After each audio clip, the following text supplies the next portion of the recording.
learned something about Greggy. For 10 days, for the three of us, we had 10 instant coffees. So that ain't gonna cut it. I think I'm ready. They look pretty big. We're gonna see, we're gonna find out. All right, Grizzly Adams has arrived. Sugar's washing the dishes. Officially clean. Maybe this will be the marathon season for us. Maybe. There's definitely caribou around this year. We're looking for sheep. Cheers.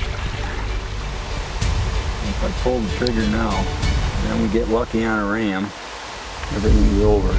Camped on an island, how romantic is that?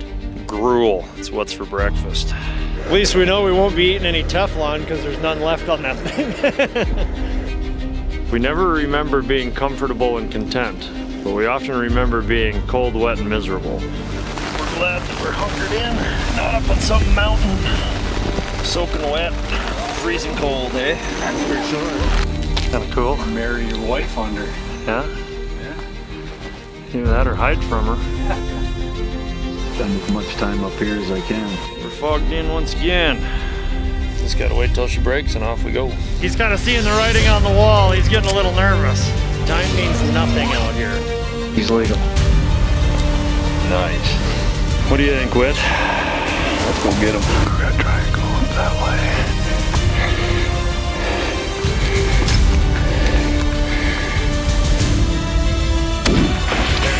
Way to go, man. Reload. Perhaps a better way to put it, the only thing that I believe is worth pursuing is the most narrow of paths, the life where there is no path.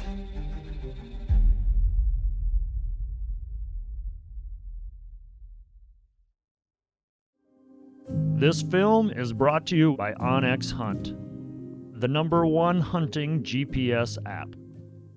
Receive 20% off a new Onyx Hunt subscription by entering discount code MDMM at checkout. Only at onyxhunt.com.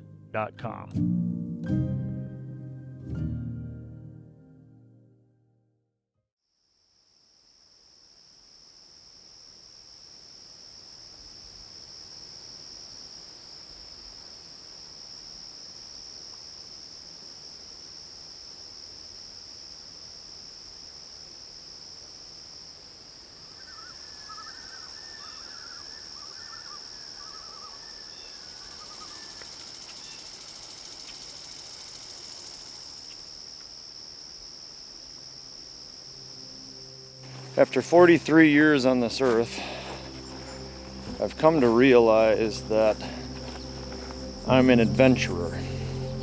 Definitely not a thrill seeker, but I'm always looking for something more, to learn something more, experience something that I haven't experienced. And what I've discovered and what makes adventure adventure, or maybe what makes adventure addicting, I don't know if that's the right word, maybe consuming, is that you will always find something different than what you expect. You know, when you pursue something or you attain that thing or reach that goal or get to that destination, it's never quite what you expect. And I think if it were, it wouldn't be worth doing. Some of the things that I've done have been better than I expected. Many of them have been letdowns. But when I look back, even the hardest trials and the worst times were worth it. They all played a role in leading me to where I feel I've needed to go. Just like Scout here, Nose has been going crazy, and all of a sudden a rabbit darts across the trail and off he goes chasing him. He never catches him. He doesn't have enough cojones for that, I don't think. But all these adventures have developed an instinct, an intuition, discernment. And each adventure has left me wanting more, or realizing there's still more to be found, more to be learned, more to be had.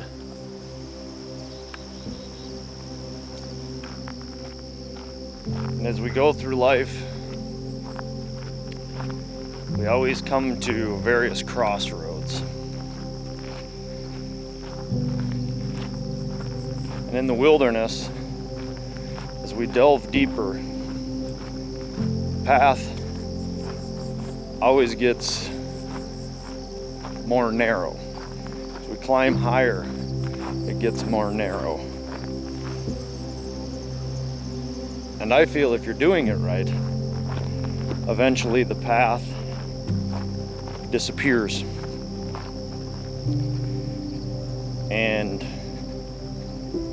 we're left with the choice of going somewhere no one else has gone before, or we turn around and we back out. So what has basically consumed me, the only, perhaps a better way to put it, the only thing that I believe is worth pursuing is the most narrow of paths. The life where there is no path. The life that if I don't live, no one will. And I believe that's the life God has created each and every one of us to live. We're created in His image and we're all unique. There's no two humans alike. And so that tells me that whatever makes us unique, that is the very image of God that we are to cast out in the world.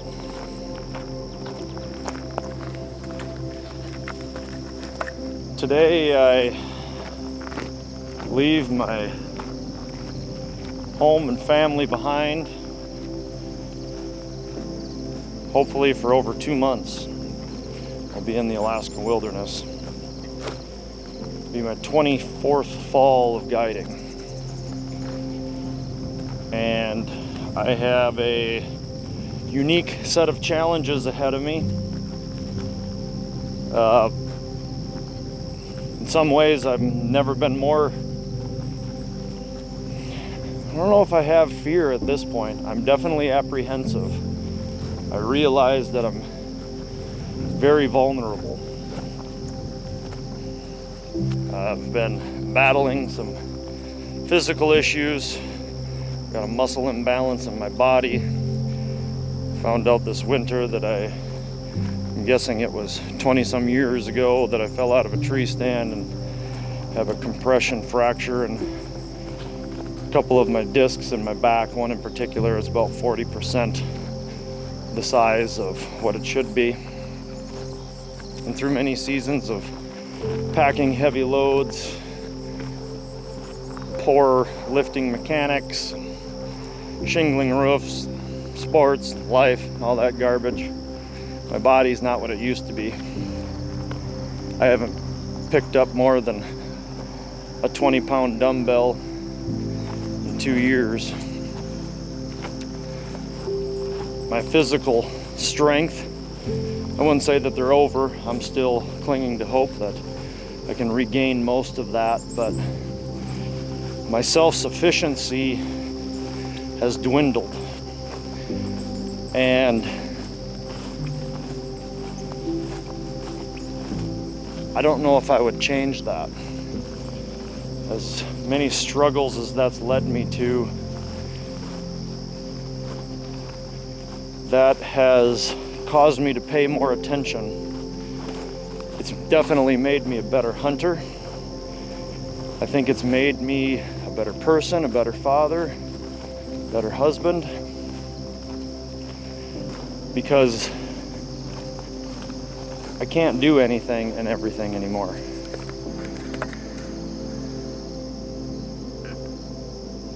One thing that I've learned in all my seasons of doing this is that I always feel a level of apprehension, definitely at times fear, and I'm sure there's a little bit of fear in me.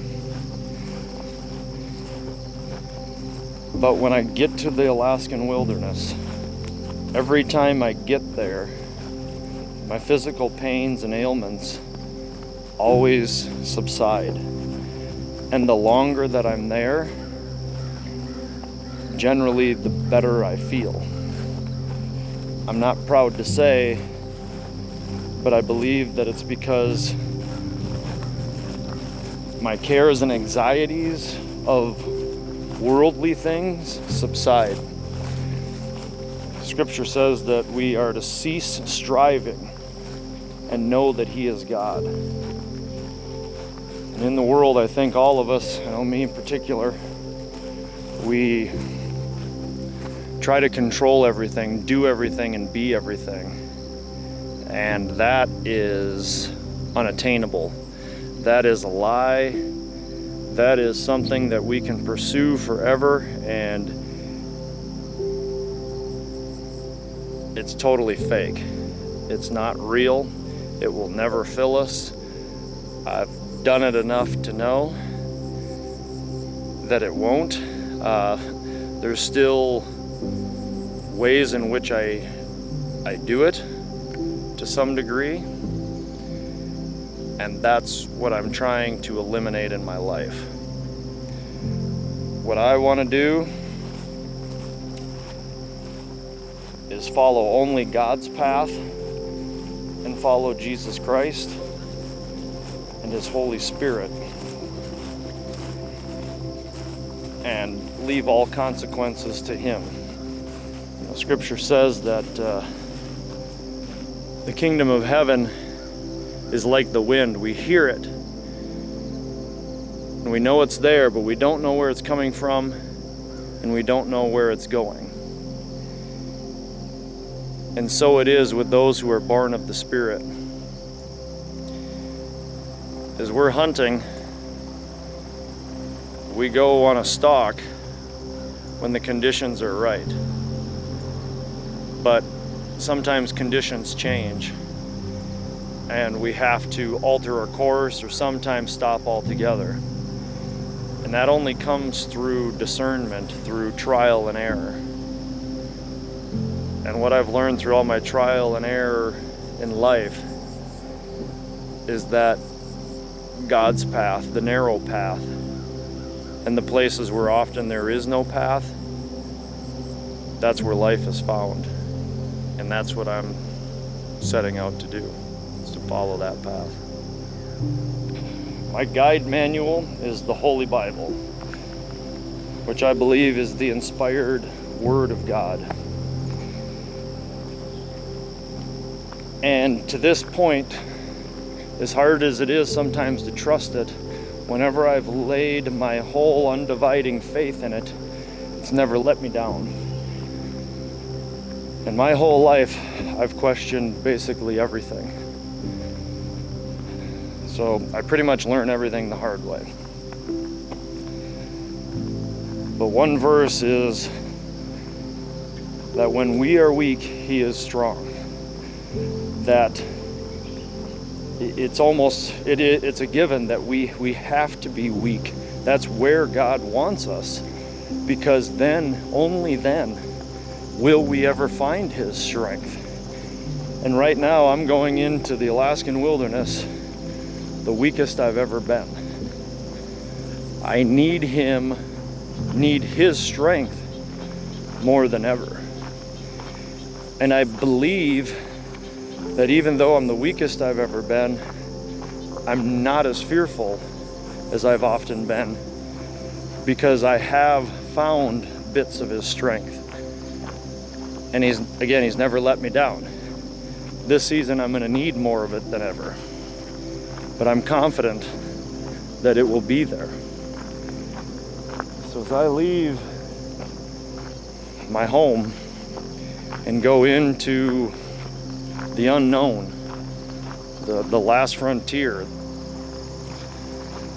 I'm gonna cling to his promises. That's the most important tool, the greatest piece of equipment. It's the most important thing I have. Philippians 4:13 promises that I can do all things through Christ who strengthens me.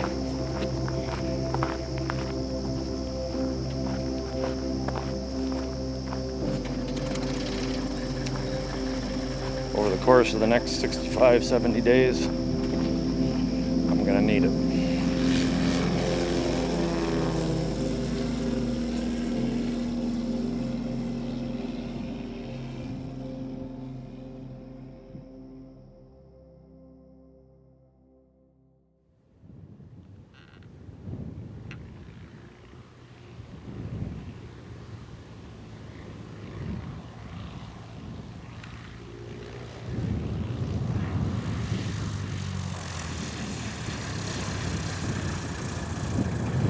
Well, what'd you think of that plane ride in, Whit?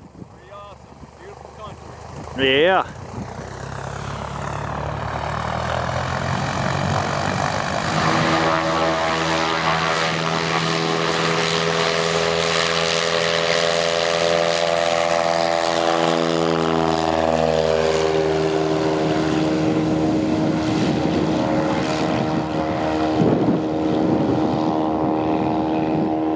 So, the flight in, about what you expected? Yes, it was. Yeah? Saw one sheep coming in, not sure if it was a ram or not. Okay. So just right down the way, not too far, huh? No caribou? No caribou. Some muskox just a couple of miles down when we were flying in. Seen a couple caribou, no sheep. But they're in here somewhere. We'll find them. You ever slept in a tent this small before? Yep. Yeah? Okay. What were you doing? Camping. You and the missus? No, she's not into that. Okay, neither is mine.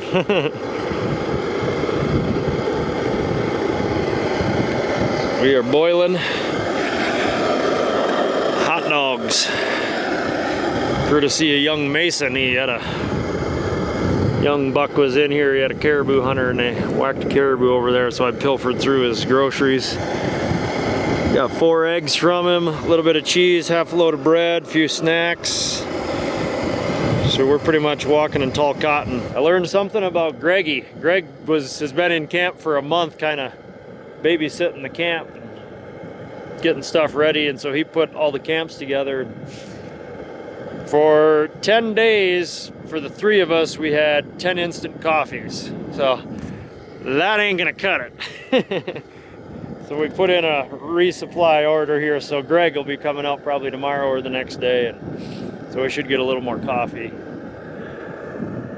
Yeah, I can, actually I've gone a whole season without it, but I tend to be in a little better mood after I get a cup or 2 of coffee in me. Greg was working on cutting up some caribou. Oh, he's a hard working son of a gun. A little too tough for my liking though. He can kind of do without. I'm pretty soft in my old age. So you've been in the wilderness for about 20 minutes, Whit. What is not what you've expected, or any apprehension at this point? Like anything, you're like looking at the mountains and wondering if you're ready, or thinking you forgot something? What's going on in your mind? I think I'm ready. They look pretty big, pretty steep, but I think I can do it. All right. I've been working out, a lot of hiking, so we're gonna see. We're gonna find out. All right, fair enough.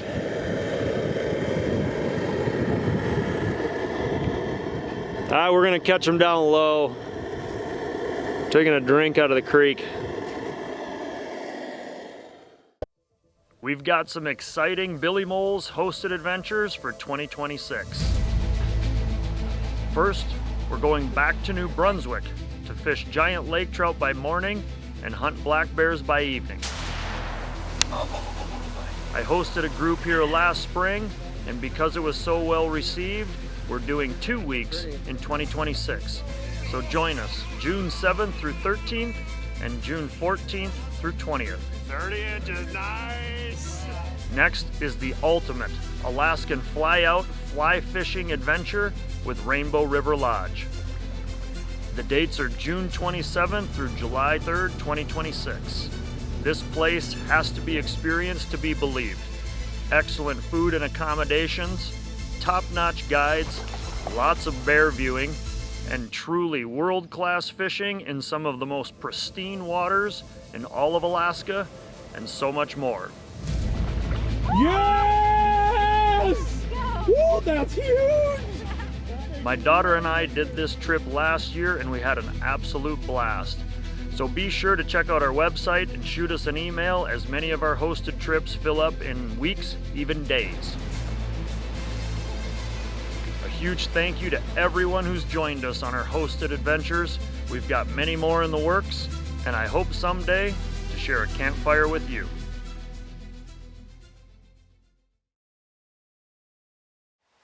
Calm and quiet this morning. Put some coffee on the boil. And up here in this little base of this mountain, a little group of caribou. Whit has a caribou tag, but he said the caribou was designed, or he got a tag so that if he shot a sheep early, he'd have something to continue to hunt. Spend as much time up here as I can. So now you're being tested on your theory there now. Yeah, a couple nice ones in there. Yeah, that one, that taller one that's kind of palmated, I would say he'd be my pick. Well, we'll see if my theory comes true. As I told Whit last night, I said, as soon as we wake up in the morning, we're caribou hunting. I said, because if there's something in sight of camp, usually 8 out of 10 times is what I told them, they'll come in, you know, as long as we just kind of mill around camp, don't really go directly at them, they'll come to us.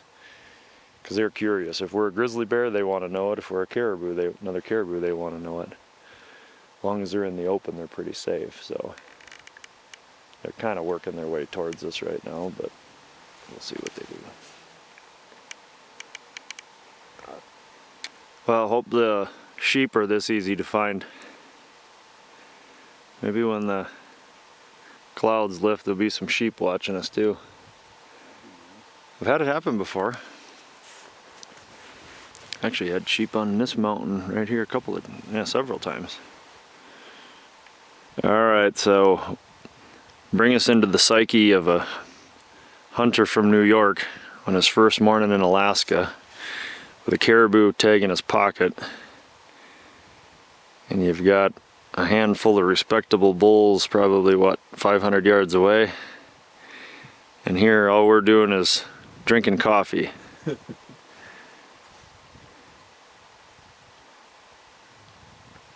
Well, there's a couple that are testing me. But I think I'm gonna hold off.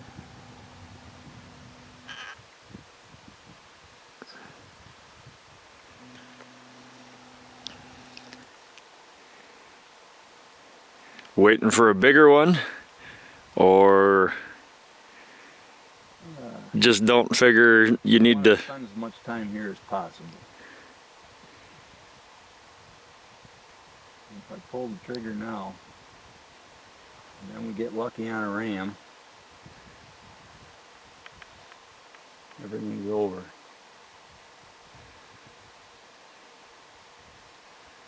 just cool to watch them, isn't it? It is. Sit here and drink coffee and listen to absolute stillness and watch the caribou be caribou. Now you're really being tested.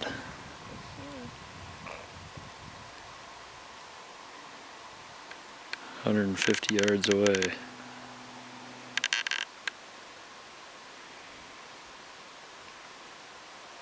That's the best one right there.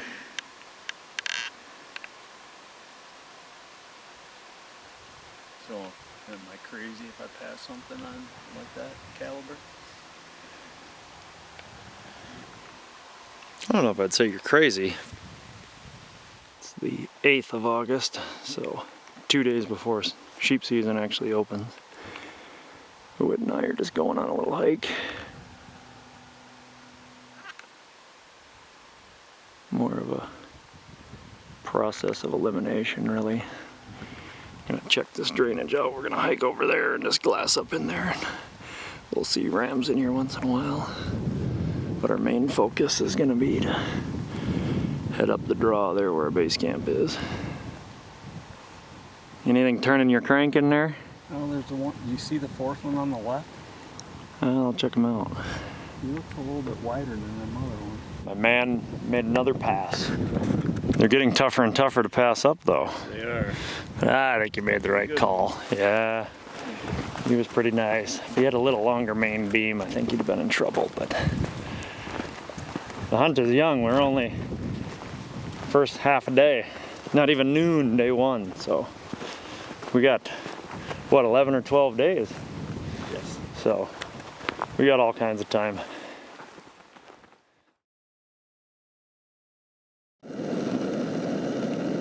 Morning of the 9th.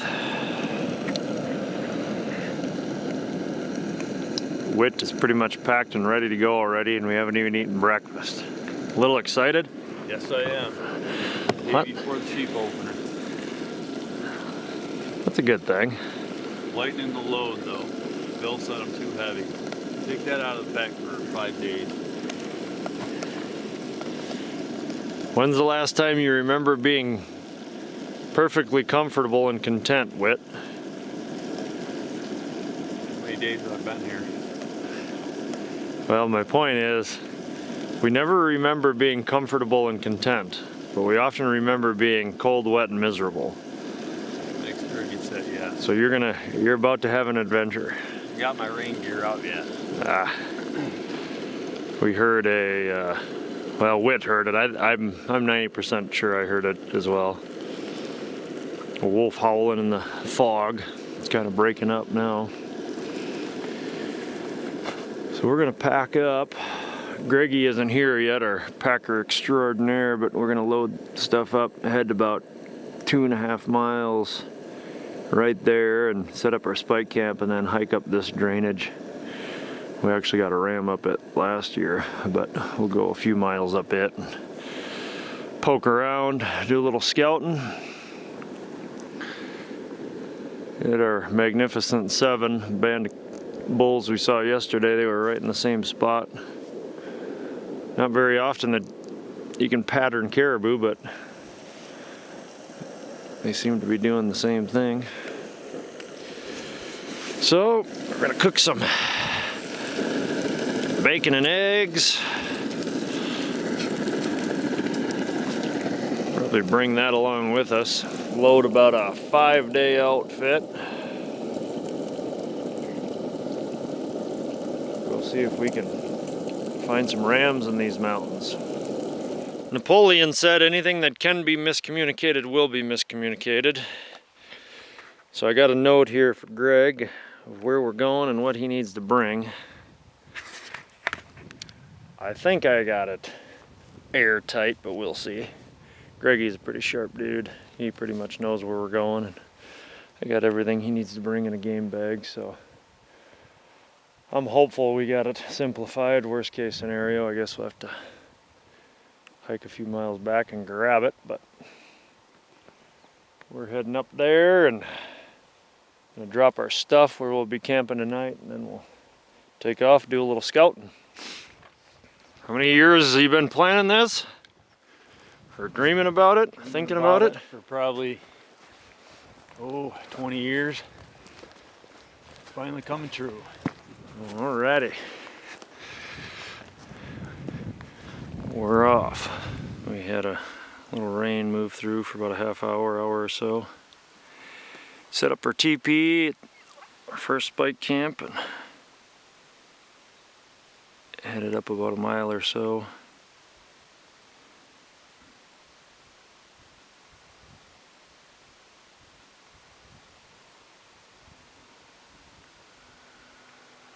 Right about where we found a group of rams last year and got one of them for Steve Huss. So we'll keep on pushing up this drainage and see if there's any rams in here.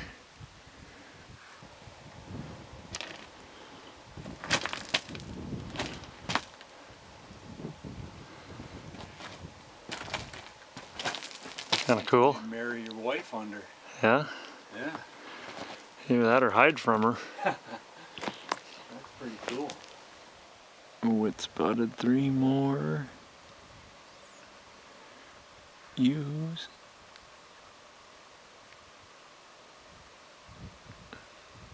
Guide better sharpen up his game. I wasn't even looking down there.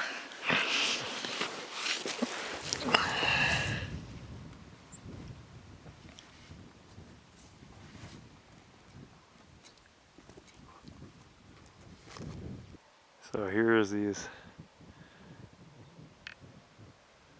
ewes and lambs that we spooked earlier. They're on darn near a vertical face. There'd be no getting to them buggers. Grizzly Adams has arrived. How was the hike? Did you see anything? Some caribou down to base camp there. Yeah.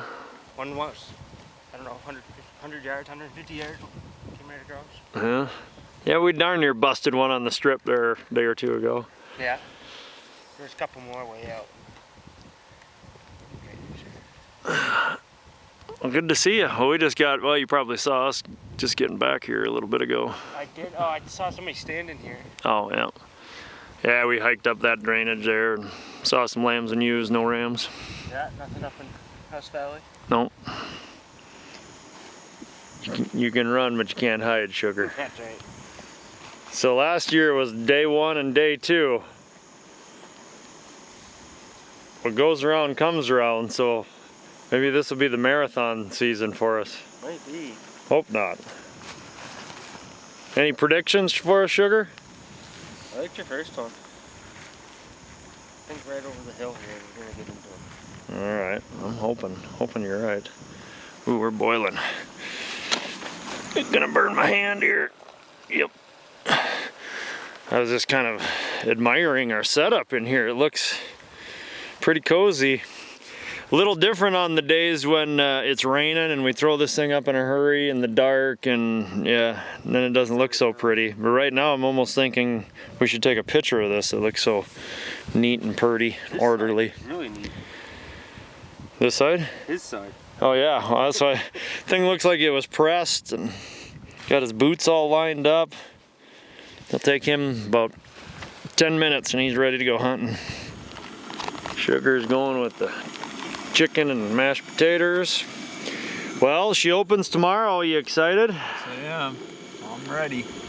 Like 12-year-old before whitetail deer season, excited or? Yes. Get on Christmas.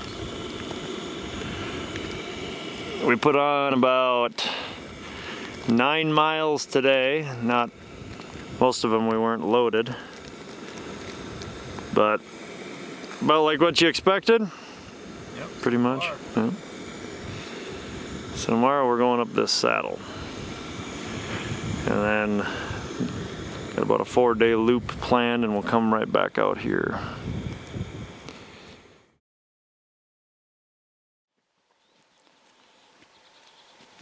(5 a.m. morning of day 1. Season is officially open. I'm gonna gobble down some breakfast. Coffee's done. Sugar's washing the dishes. Officially clean. We're gonna pack her up, head for greener pastures.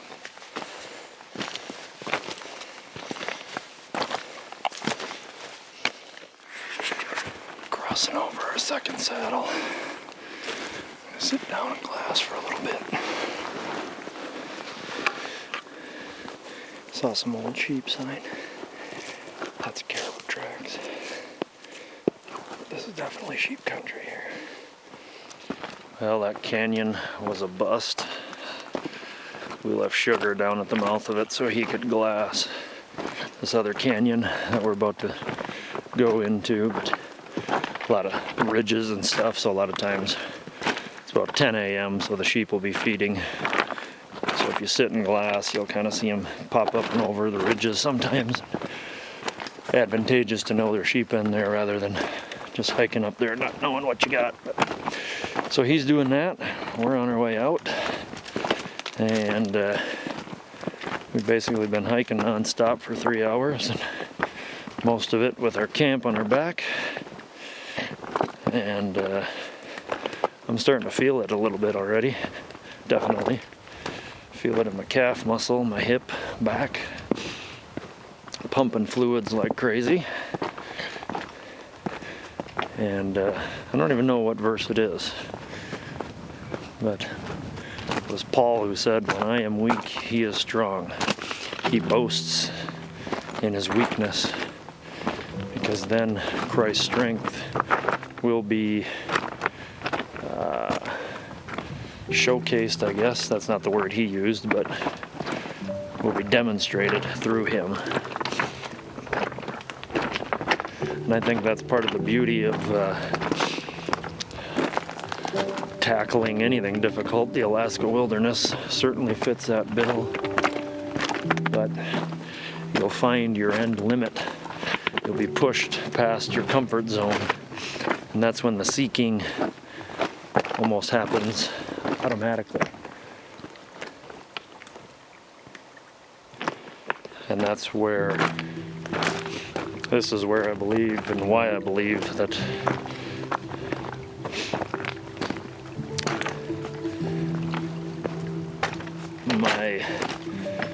this is where my spiritual life began or was cemented. Because so often I find myself being weak, and I'm searching for more. And this is where I feel closest to God, because there's so much I can't control out here, and that's all there is, you know. That's all there is just nature, creation. The people that you're around, they get it's almost like detox when you get out here in the wilderness, because all the anxieties and pressures and cares of the world just kind of evaporate slowly. And I'm clinging to promises of the Bible that if we Proverbs 3, I think verse 8, fear him, seek him, shun evil, and this will bring health to your body and nourishment to your bones. And that's pretty much what I've always found out here, is that I always feel better once I get up here. But my muscles, particularly in my left hip, are, they're weak and got damage to my spine and all this other stuff.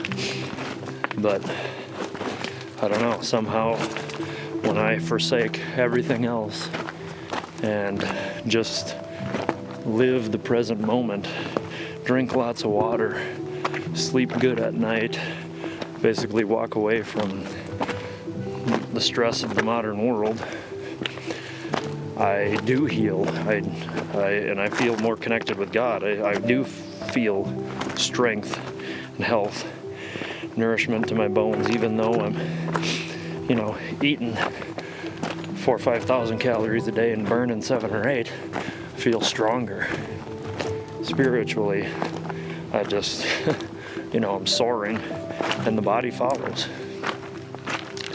So I'm just taking it one step at a time here, trying not to bust my face. But all in all, I'm feeling pretty good. Blessed with good weather. That's always nice. And I'm just really hopeful that I can stay strong here these first few days. We can have good weather. Allow my body to start to rejuvenate itself. And so far that's definitely happening.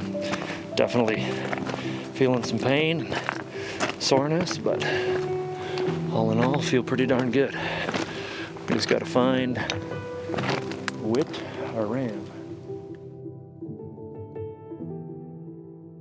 Well, we took the lazy man's approach, which I've had work a couple times over the years. Is just get into the head of one of these drainages and sit and wait. Then as sheep like to relocate late in the day, they'll pop over these saddles. You can see those trails there. And another saddle here, but it didn't work this time. We're gonna have to go back to stomping the rocks. We left Sugar down there. We maybe have to, we worked harder than him today. We might have to steal his freeze dry. Do you think that would work? Try. Pretty tough. I'll make sure to get my pistol back from him before we do that. We cut this bear's sign earlier this morning. He's got a high fiber, high sugar diet. That's fairly fresh. Sugar's hunting for water. We got our first ram. 4:30, day number 1, or hunting day number 1. Banana. Yeah, probably 5/8 girl. 5/8. Yeah, something like that. Yeah, we were kind of thinking of camping in this area, so figure this is as good a spot as any. Make sure he's not with Granddad. But yeah, this is dry country. Water's kind of hard to come by in here. This would be a pretty choice spot. We can find some. They're not on every green patch of grass, are they? Put on about 15 miles so far today. About 8 yesterday. And about 5 the day before. And that's the first ram we've seen. Exciting? Yes, sir. Saw a lot of beautiful country. Gave my legs the first taste of these mountains for real.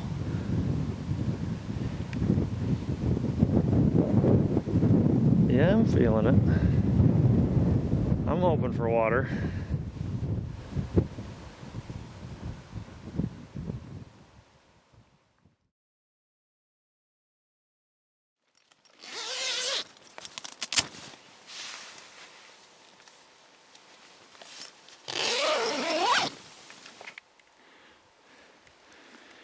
Gruel, it's what's for breakfast.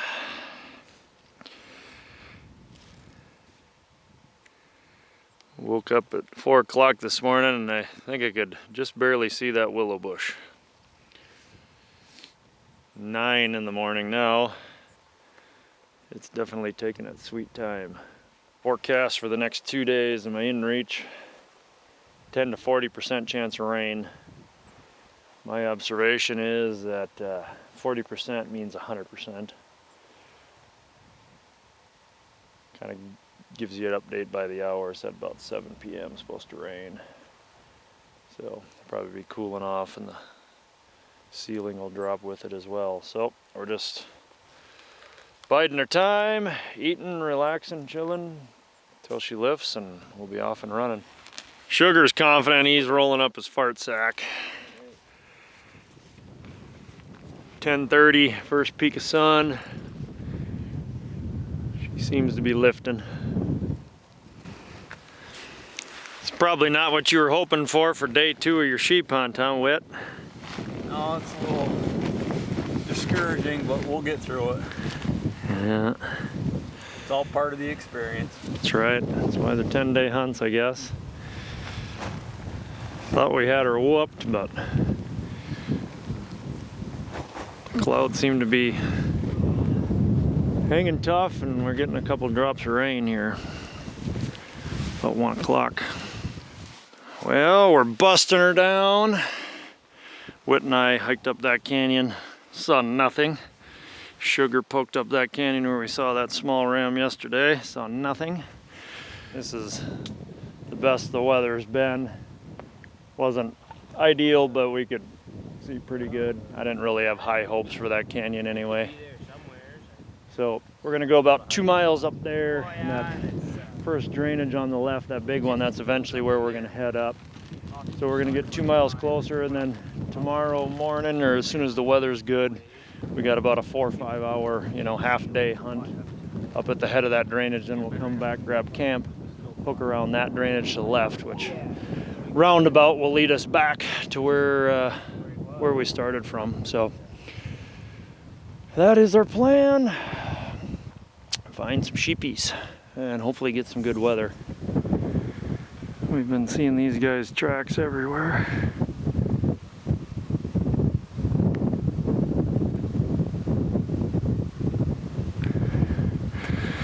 I think we should be able to find some water right in there. That's where we want to head tomorrow morning, and then we'll pack up our gear and head up that way. We just need the weather to cooperate, get rid of this fog and clouds. They ain't having it. They're getting out of here. We're trying to get the teepee set up before that rain comes. Or I am anyway. It is erect. The teepee, that is. And we've got water. Got a little oasis. We're like camped on an island. How romantic is that? Got water all around us. So here's kind of a honey hole. This is kind of nice being camped where you can see sheep, like on a day like today. If with the low ceiling, if something comes down low to feed, you can see it, because those little fingers are good sheep country. We've taken a lot of rams up in here over the years too, so we'll see if there's one more ram to be had out of here. Maybe we'll have to hire Whit for the next hunt. He can just stay on and be packer number 2. He's a pretty good hand. We're kind of like a threesome married couple. We've all got our designated sides of the bed here, or sides of the teepee. And it's only day 2. We're all gathering around the dinner table.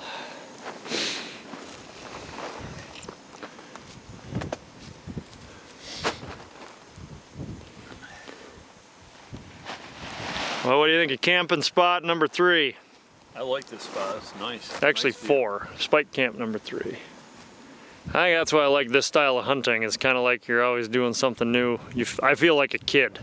You're exploring somewhere new, trying to find water and find a good camping spot, pitch the tent.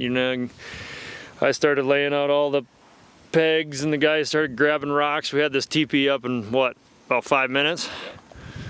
Pretty good system. Just got to find a old curly horn. Seems to be a rookie move that I make on the first hunt every year is I don't pack enough food. I'm doing all right. Greg, on the other hand, he's got about enough for me for a day, and that's what's going to last him for 5 days. So I should have got more peanut butter. That's what we're missing. We should have at least 5 pounds of peanut butter. That was good last year, too. You remember it. Well, then, coming to find out, all the freeze-dried dinners, instead of being 2.5 servings, they're now all cut down to 2, so there's even less calories. But we're going with the adage, hungry dog hunts harder. About day 8, all we'll be talking about is food. Sheep ribs.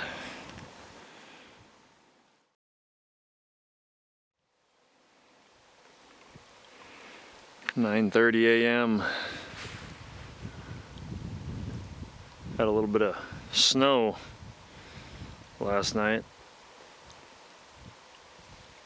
Melted in the valley, obviously, but you don't have to go too far up. You can just barely see a patch of it up there. We're fogged in once again. A couple caribou cruising around over there. Nothing to do but hang tight until it lifts.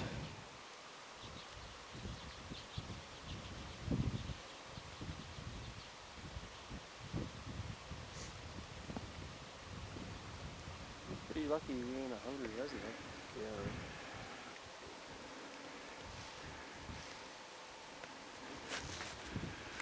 We're luring him in.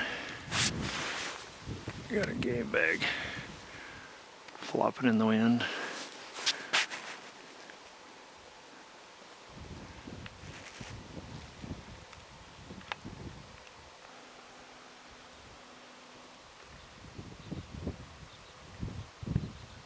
A lesson from camp through the fog.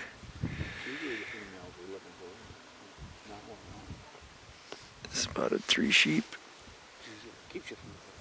Yeah. 3 ewes, it looks like.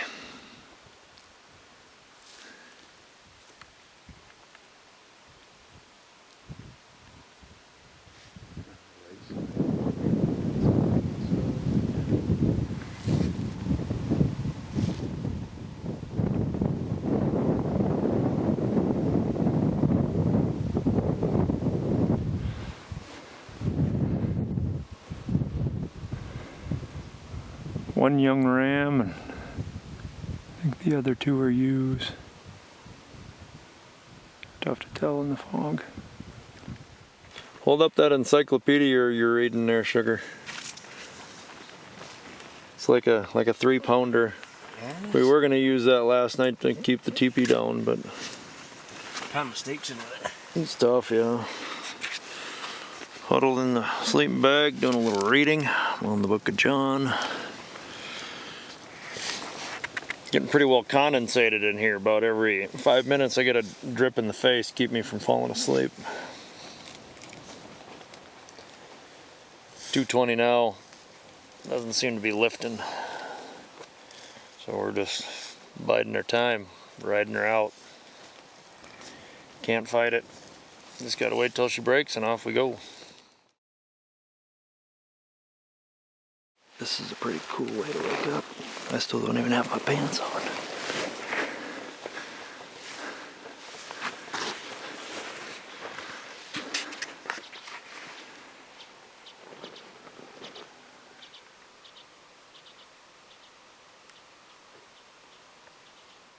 That's pretty cool.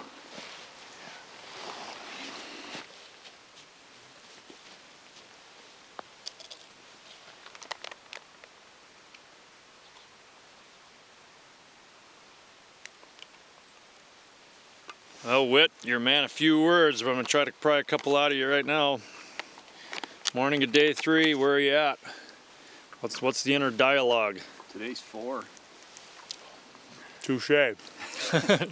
3 was a long day of waiting with the fog. Hoping to see a ram today. At least get moving. We got the weather for it. Yep, it's looking nice.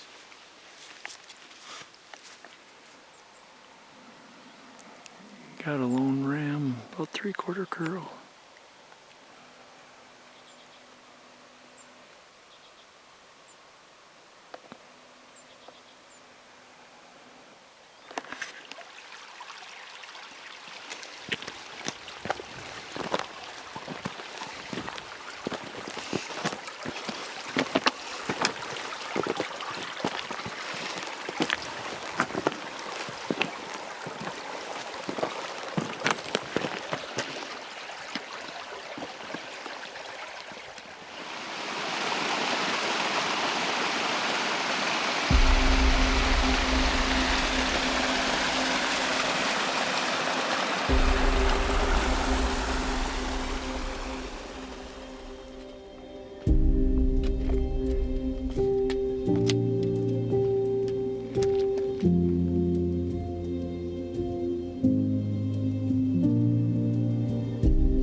Definitely caribou around this year.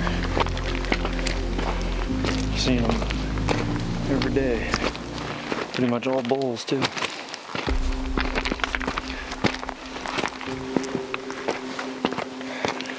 looking for sheep. Couple of ewes bedded up high, maybe a ewe and a yearling.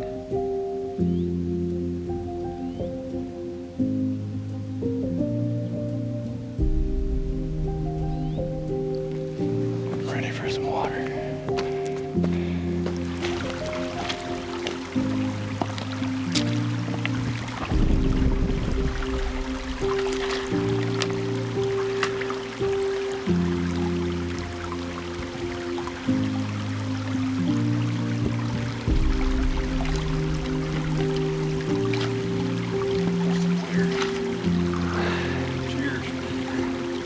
Pretty good stuff, isn't it? It's a spot for sure.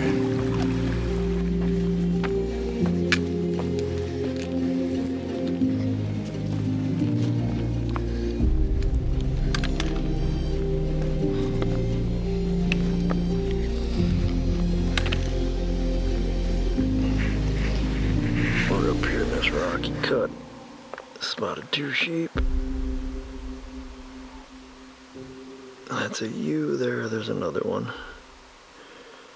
So probably another ewe. Just gonna wait to see him or her. Probably just gonna sit tight for a little bit. I'm assuming it's ewes and lambs.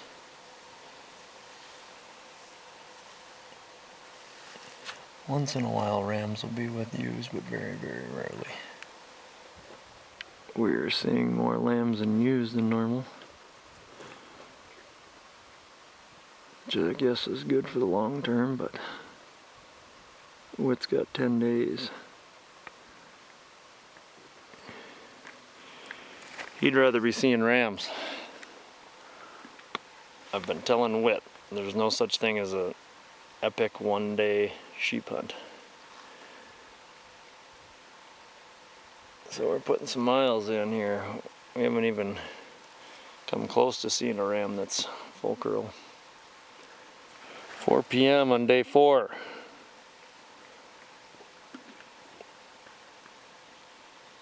What's the lowdown? For the guy that's sitting at home drinking a beer, cracking peanuts. He's missing out. Well, what's he missing? He's missing this beautiful country with all these sheep. It's Well, an adventure. But for all the country we've seen, less sheep than you expected? No. About what you expected? Yeah. It's pretty low density country, there's no doubt about that. Just gotta find one good one. But the nice thing, we've heard like a couple of big airplanes, jets maybe even. No airplanes, no people, no boot tracks. It's all ours. Yep. It's like stepping back in time.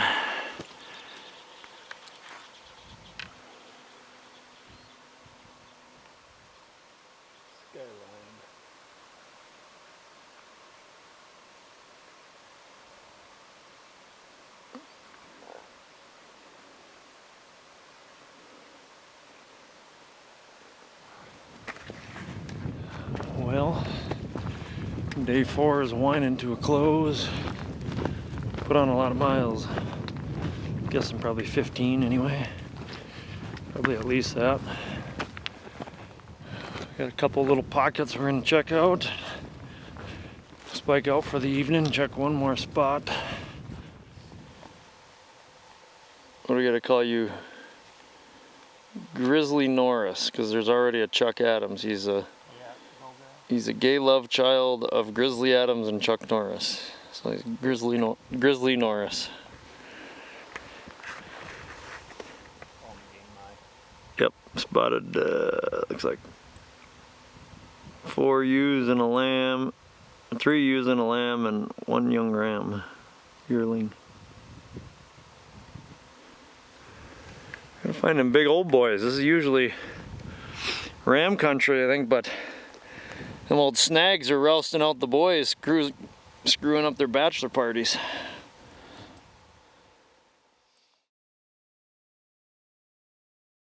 Morning. morning, day 5, huh? Sugar is gonna climb up to that saddle. This is where we camped day before season.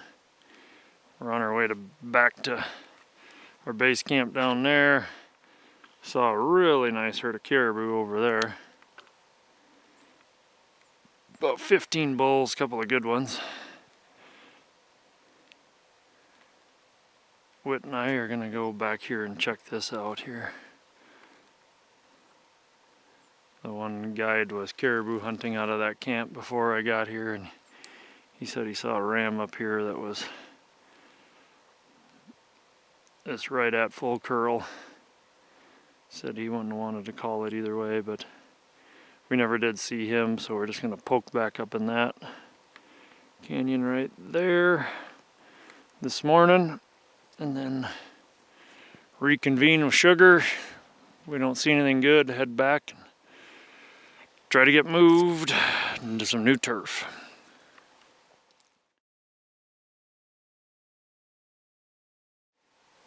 He's legal. Nice.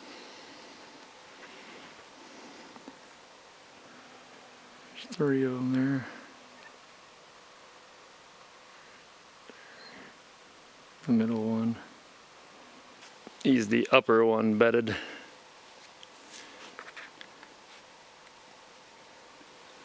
His left side is the full curl side.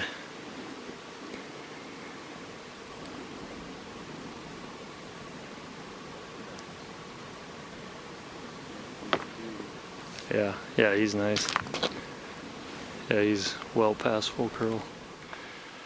We got 11 lambs and ewes just tucked over the back here. Just maybe you can even see them here, right in here somewhere. A couple of ewes.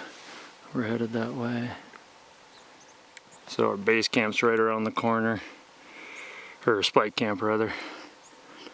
So the rams are right there. We got some lambs and ewes across. So what our plan is, we're gonna backtrack, grab some water, get to the base of that hill, get right up there, figuring the rams are either gonna feed up this way, go down and across, which would be a bummer for us, or if they wrap around the backside, then we could move on them. Thermals, I think, are starting to switch now, starting to come up. Actually, the thermals really haven't been working out here this whole time. They kind of get in the north wind and it kind of blows up into the canyon. So we're hoping that we can be far enough away that we can get tucked up and kind of up above them where they won't get our wind. So with the other sheep around, we got some variables working against us, but I think it's a chance we got to take. What do you think, Whit? Let's go get them.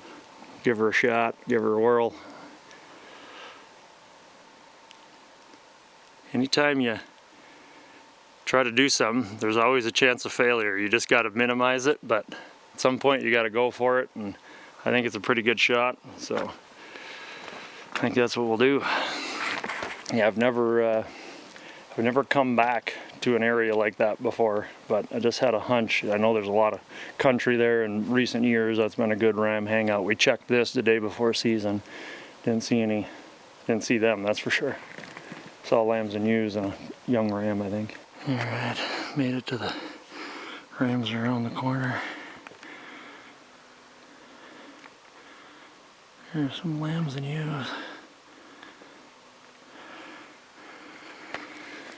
Guessing they maybe saw the rams, assuming the rams came from up there. So now they're moving away. So hoping they don't continue down, go up the other side, but they very well may. So a lot of variables, but they bedded. They usually bed about between 8 and 9, 8:30 when we saw them, and they bedded. That's normal. They usually stay bedded for about 20 minutes, half hour. Get up and feed till noon. So that's advantageous for them to be up on their feet for us. But we just don't want to be on one side of the mountain. They cross over into the other, but just rolling the dice. Wind is good. I think we're good on wind. We'll be up above them.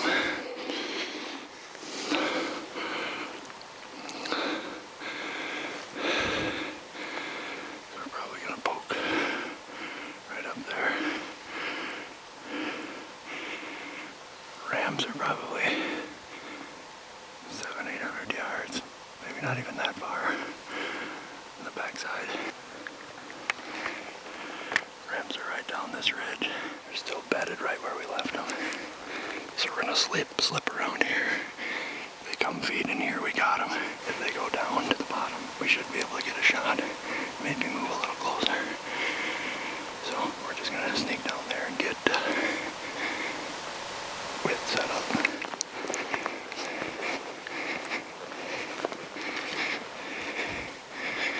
Yep, looks like right at 400. Right at 400, still bedded. I think we'll ease out that way.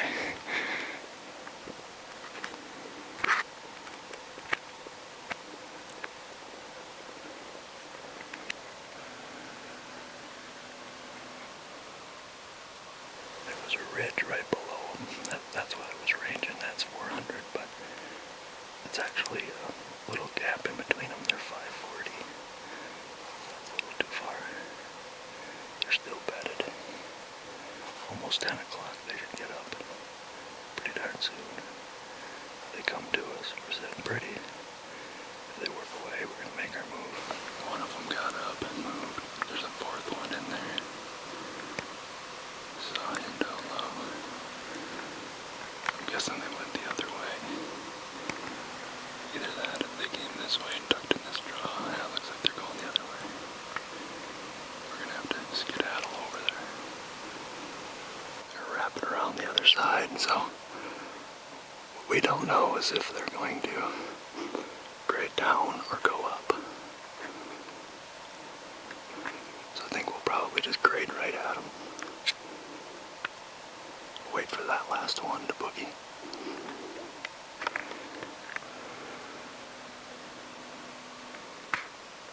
We gotta wait for him to get gone though. We're gonna peek over right there. Wind is good.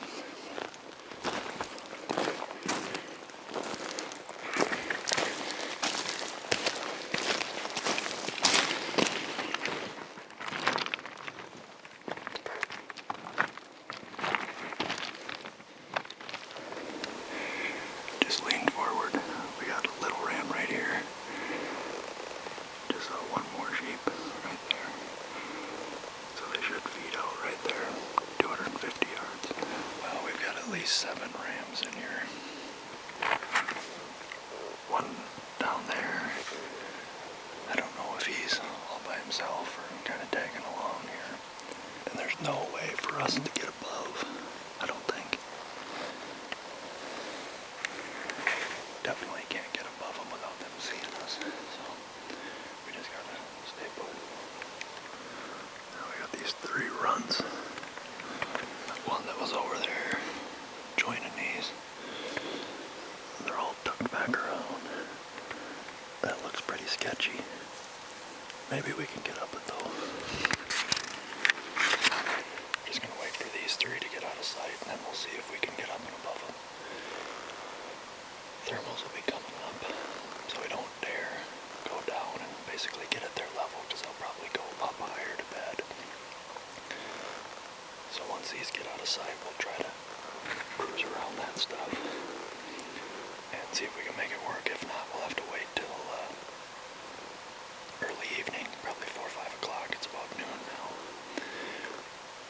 It's fairly cool, so they'll probably get up on their feet around 4 would be my guess and start feeding. But they should bed here within the next half hour.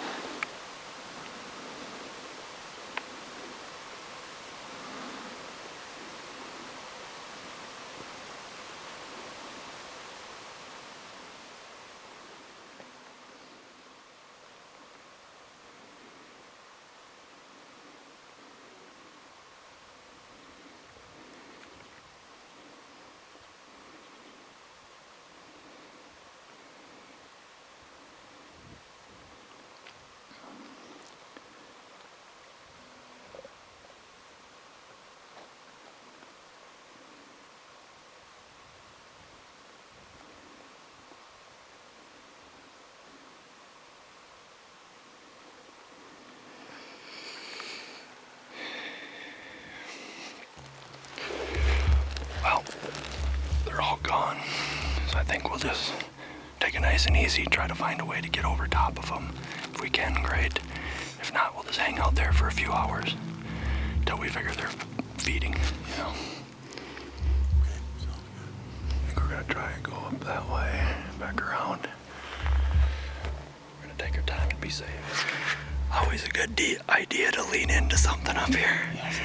Not the place to get lightheaded. Over backwards.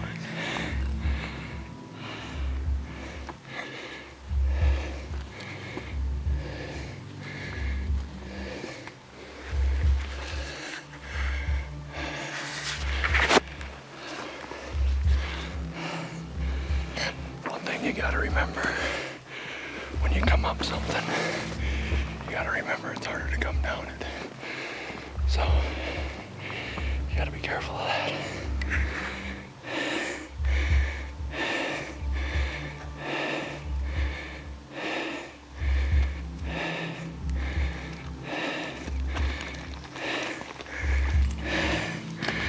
Did you see those sheep tracks? Yeah. You said we gotta be in them to get them. We're in them. We're above them. Hopefully. Put an extra one in there. Put an extra. Yeah, there you go. We won't need it. We'll kill them with the first one, but we'll get them with the first one for sure. Unsafe. Very good.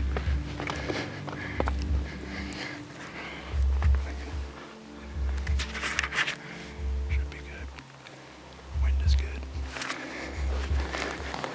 He's broomed on his left.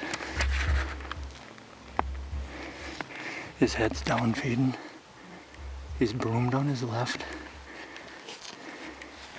You can turn it up if you want to. He just picked his head up. He's got his head up. He's waiting for a broadside. He's kind of looking to the left a little bit. Are you on him? Okay, just put his head down. He's eating, right? Yeah. Okay. So just stay on him, relax. As soon as you get a good broadside, we'll take him.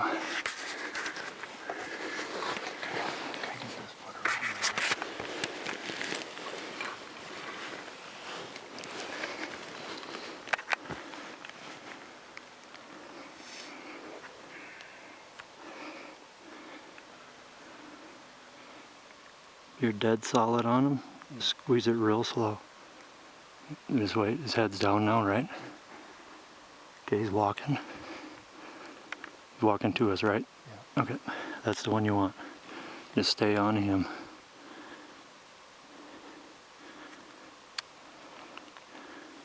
Stay on him.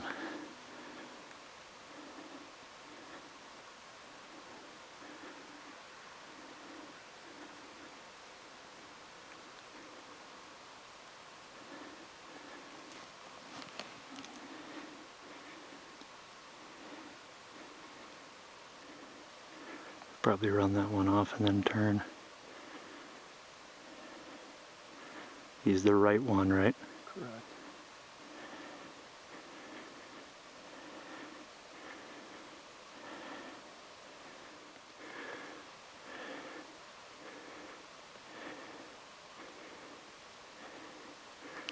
We're gonna wait till he's totally clear of that other one.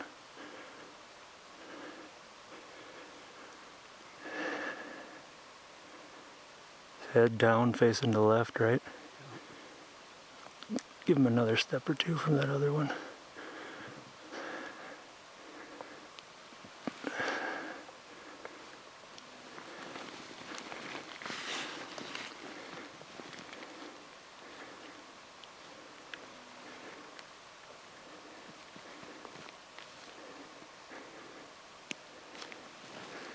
Wait for that horn to clear if you like it there. 180 yards. Don't shoot too high. Wait for that horn to clear. And he stops. Right there. You hit him in the ass. Okay, wait. Relax. He's down. He's not gonna go anywhere. He's hopping. Stay on him. If you can plug him. Wait. Plug him again, right in the shoulder. Right. Wait. He's the first one. Just get on him.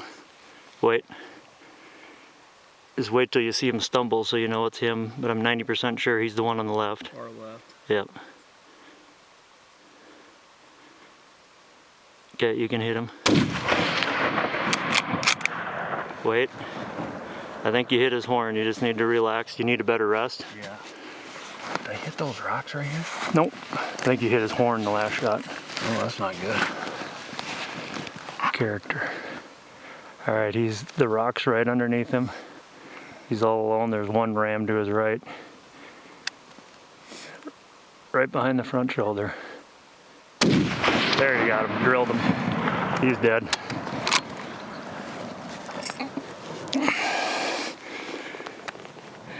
Yeah, he's not going anywhere after that one. You hit him perfect. Yeah, you didn't have very good footing. No, my right foot kept slipping out on me. Whew, got it done. What a climb. Thanks, Bill. Way to go, man. Almost lost my water bottle. Yeah. I think we could have got it. Yeah, nice thing is we'll be able to get down this way. We got some brass laid out. Yeah. So 1, 2, 3, 4, 5, 6. Yeah, there was 7. You got the right one, man. You got a really nice ram. Solid 10 years old, I'd have to believe.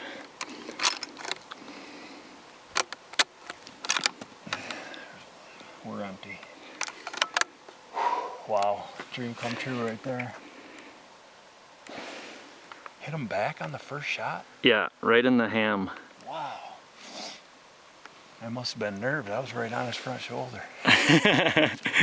You hit him perfect there the last shot.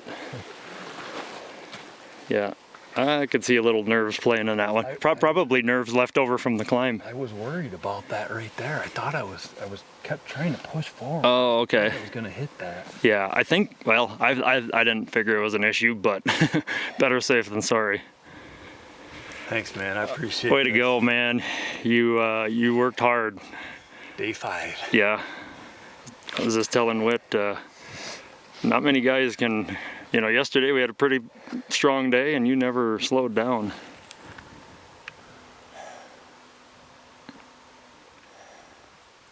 There was one other one, yeah, he might have been legal,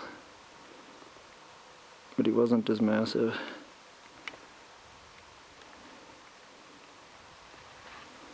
So I got a bullet hole in the horn? I think you might, yeah. Well, did you ever have your doubts? No. No? No. Never once? On the shot or getting up here? Just getting a sheep. No, I knew we still had 5 days. Yeah. Knew there was a chance, but you still held confidence. Yeah. Yeah. I didn't think we were going to get her done here, Yeah, it was tough. Yeah, that's the problem. You work that country, you work a big circuit, it takes you 5 days to get around, and if you zig when they zag, you miss them, and we just figured we had time. Last night I was almost thinking we covered so much country yesterday. I was like, dang, we could have dang near moved, but I wouldn't want to rush through this country, and so I knew we had plenty of time before we would move today. I'm like, we need to check this spot out once again. And yeah, just the last few years, the rams have definitely been hanging in here, and yeah, there was 7 of them. Yeah, that's where he rolled the ways. That's where he ended up. Yeah, they're going. Glad you didn't get him on day 1 now? Absolutely. A little better story to him. Oh, yeah. Day 5, yeah. This looked like some shin busters here, but I think I'd much rather go down this than what we came up to get up here. I didn't think we were going to be able to do it, but once we got up here, I'm like, and we started hiking along and peeking in here, I'm like, oh yeah, we got them. Yeah, that was pretty textbook. You love to get above them like that, the wind's coming up. That was pretty textbook. Pretty exciting. Lost for words. When did you said, when did you buy that rifle? My 30th birthday. I took a day off from work and went and bought that, wanting to go sheep hunting, but wasn't in a position, but figured I'd get one step closer, so I bought that for myself and kept saving money, putting it away. 45th birthday, I started making calls, and about a month later I booked it, so I'm 46 now. Dream come true. Yeah. Check it off the list. There you go. I came up with a quote yesterday. I actually just came up with that. If you don't have a dream, you're living a nightmare. You know, if you don't have something, I mean, I'm not saying that a dream's got to be everything and every dream's got to come true, but you got to have something to look forward to in life, you know? Yep. And not necessarily strive for. I mean, maybe your dream's just next time you see your kids, I don't know. But you got to have something. That's pretty cool. You held on to that one for a long time.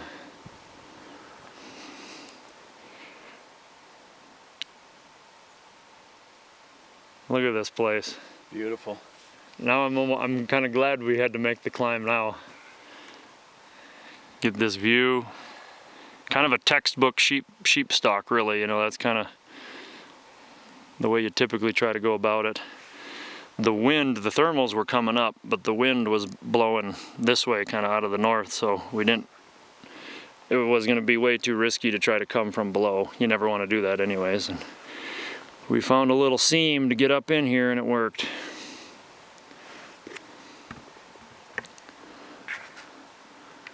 Those other rams are not sticking around. Well, we took an old warrior out of here. Yeah, I gotta figure he's at least 10 years old.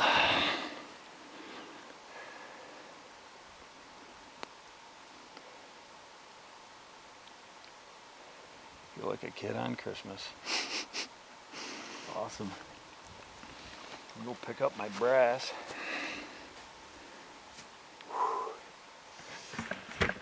I like it. I like it, I like it, I like it. Can't wait to put my hands on it. Yeah.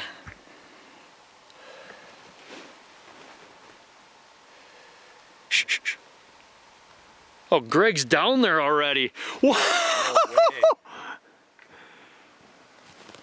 He's at him.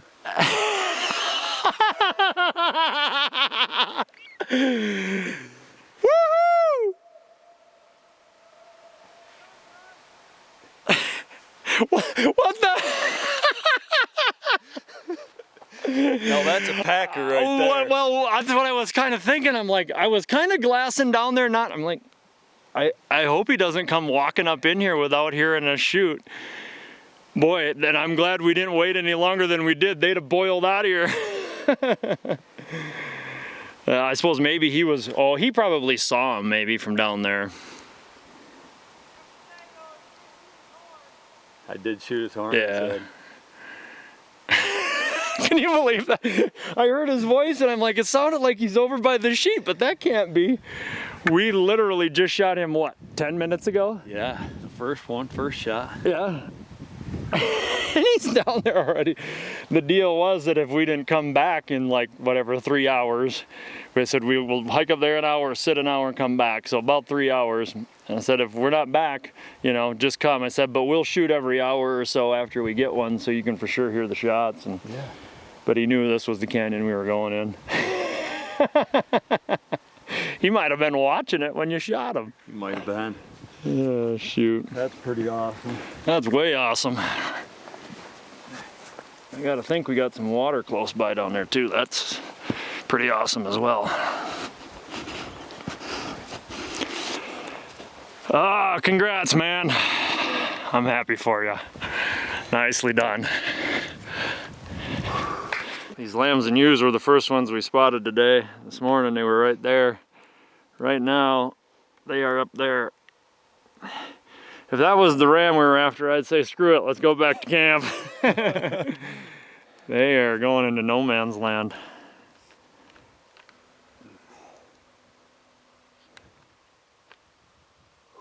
Yeah. When they're in trouble, that's where they like to go. I don't know, I last saw this band.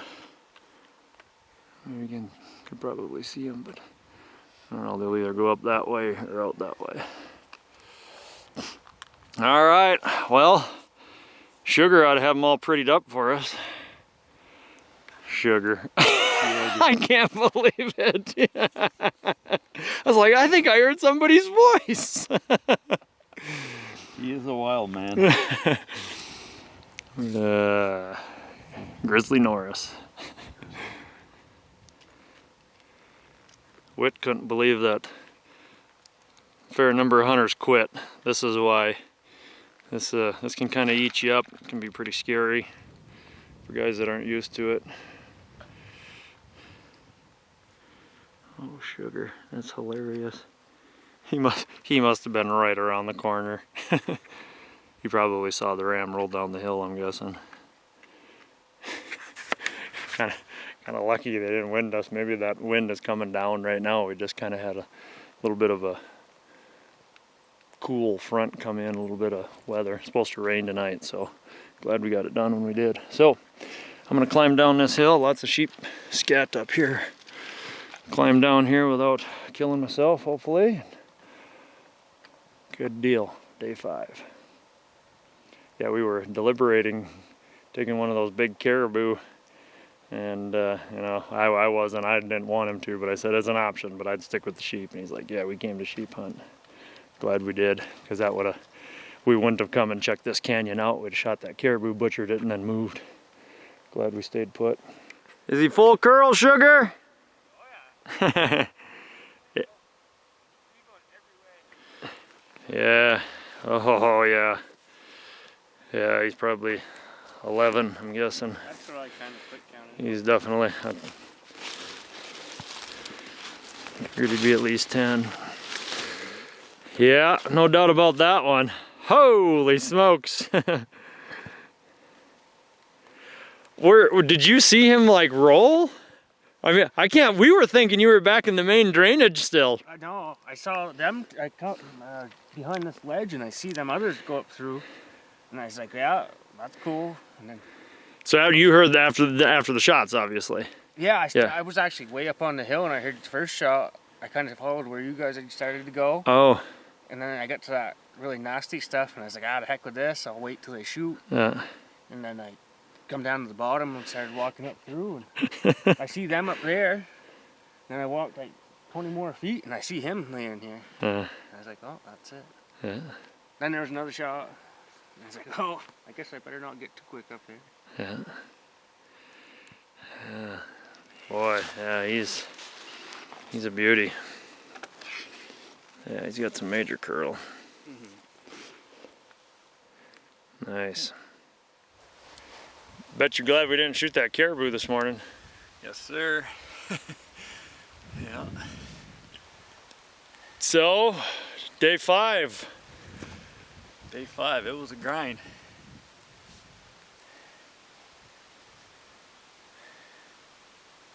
It was about 8:30 when you spotted them.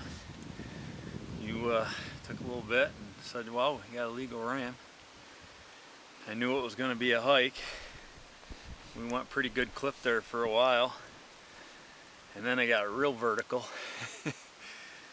Moved in on them, had a younger one below us, couldn't find him. You kept peeking over the hedge and realized there was more. Ended up being, I think, what, 7 of them there. So we just kept moving above them, getting higher and higher. Pretty vertical. A little hairy at times, but we got it done. Got up there and got a shot on him. Hit him the first time, a little back. The second time I got one into the horn a little bit there. But, third one anchored him. Little character on the horn, that's good. that's right. Got a story behind it now. Yeah. Well, we got plenty of time to caribou hunt. We've been, kind of had opportunities here, Had but some nice ones, yeah. yeah. But what did it mean? Anything, you know, hour after you shot now, anything coming to mind on the hike down or anything coming down to this? Just glad it all came together. Long trip out here. A lot of hours work to pay for it, and it all come together. Pretty happy guy. And you're very good physical shape. How old are you, Whit? 46. So you were prepared, you prepared what, for a year and a half almost? Year and a half, yep, working out, weight in the pack, lifting some weights, working on a bike, standing up and with pressure on it, pushing down, and that helped, I think, with build up the legs. So yeah, we got it done. So 300 Winchester? Short mag. Short mag. And so you bought it 16 years ago, you said, for a 30th birthday present for yourself. How many years was it before that you think you really first started dreaming of sheep hunting? Probably about 10 years before that. Okay. I've always seen them in the magazines, and really then I started watching videos. It's always been a dream. And here you are. True. Yeah, here Yeah, I am. here it is. Beautiful place. Yeah. The Yep. Brooks Range. Brooks Range. Thanks, Billy. Congrats, yeah. Our pleasure. And Greg. Thanks to Sugar. Yep. Worked hard. I Sugar appreciate Sugar's time to shine's coming up in about an hour. it. Yes. Yeah. Yeah, really worked out well. You did good. You put on a lot of miles. I got to figure, by the time it's all said and done, you got to figure it's going to be about, I don't know, it'd have to be pushing 50, if not well over 40, but I'm guessing solid 50 miles. So you were pretty much right on my heels the whole time. You were right on my heels the whole time. Every mile's memory. Yeah, there you go. What was that, somebody's song? Yep. Dirks Bentley. Dirks Bentley, yeah. Yeah, we got a lot of rocky ones together. Rocky memories, that is. Rocky miles. Well, awesome. Well, do some slicing and dicing. Pack them off the mountain. I'm ready to eat. Get back to the jar of peanut butter. And do some caribou hunting. Yes, sir. Anything else you want to add? All set. Thank you, Bill. There's an airstrip right next to where we're camped, which is about 2.5 miles above our main camp, or our base camp where we got landed originally. So we're gonna bring the meat to there, hopefully coordinate, Matt can pick it up. And we have absolutely no food. And Matt's gonna wanna, he likes to pick things up real quick anyways, so rather than fly into our camp and pick it up, he'll save us a few heavier miles and just pick it up at by the saddle strip where we're camped. So that's the plan, if we can get it to work, because rain's supposed to be coming in tomorrow, so might not be very good flying weather. Wit and Sugar are quite a ways ahead of me, so I'm going to try to catch them. I have to trim my beard and my hair, that way it'd be less to have to carry. Yeah. This tundra is pretty nice in comparison to the rocks, eh? I'm going to get back into rocks. Yeah. Not much further. We can get down there and be all hot. You don't carry much on your waist, do you? Yeah, my buckle wants to pull apart if I I may. Yeah, we should get you a spare. After this year, I'd got a spare, but it's just... Same thing. Yeah. After this year, it's getting retired. Get a new pack. Or Michaela can have it. We've been both talking about that. I gotta do this next year. I gotta get rid of this. Yeah.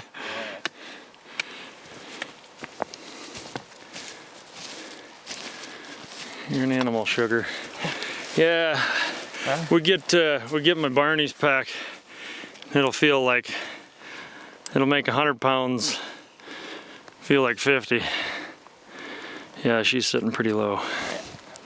Nah, if you gotta be dumb, you gotta be tough. Yeah, I've said that one a few times myself. Strong like bull, dumb like chicken.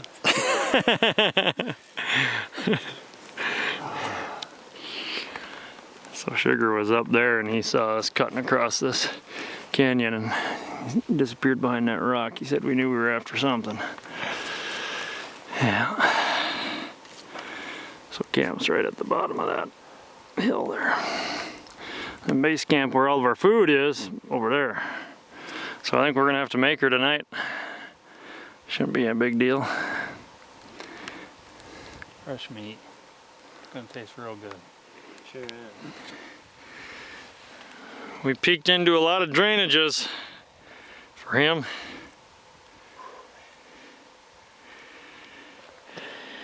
Right here is where they can land. There's our teepee.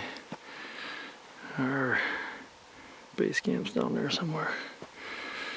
We're gonna hang the meat in this bush right here, put a tarp over it. Speaking of the devil, here's Matthew.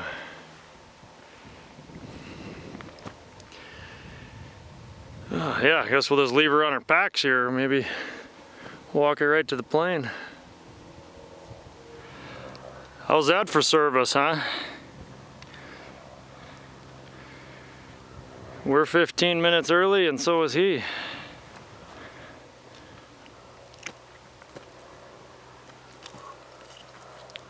did good, man.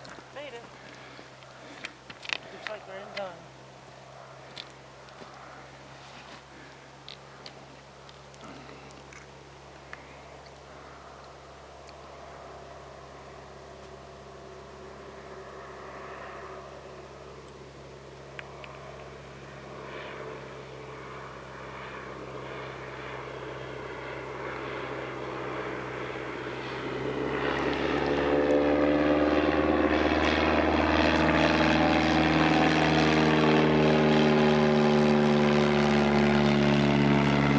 He's got somebody with him, maybe Emily.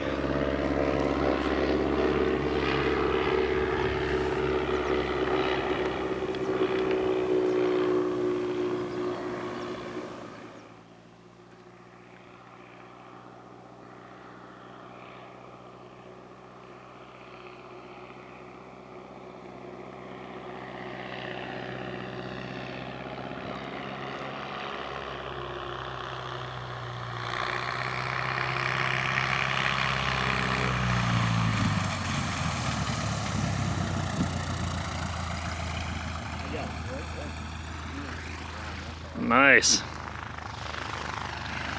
Well, we better go report, check in.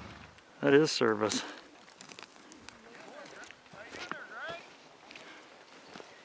Hey, congratulations, Bugger. Good job, man.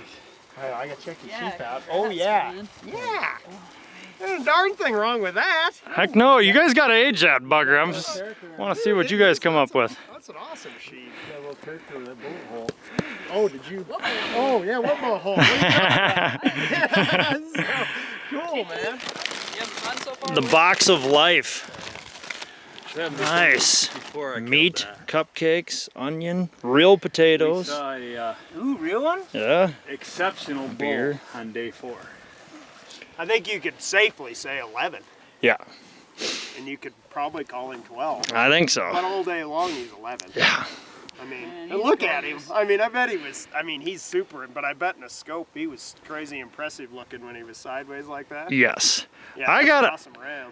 I gotta hand it to you guys. Just before you pulled in, I was like, for the amount of money that sheep are going for, this sheep herd's really rebuilding, you know, because you guys are taking such a limited number. I mean, we went from not being able to find 8-year-olds to consistently shooting 10 plus. And we, That's impressive. so we've had, I don't know, you guys are keeping track or whatever with everybody, but anyways, yeah, the last few days everybody has shot at sheep almost. Oh, We had two misses, but both on nice mature rams, and both at 300 yards. And anyways, it happens. And then Zach and them, they killed a ram right after you guys did. oh, cool. I guess so. Anyways, we're starting. Yeah. Nice. Everybody's doing good. Everybody's chasing sheep, and Told you I thought you so, started yeah, a trend. that's- Well, that's what we were wondering. I figured that must have been what you're getting at.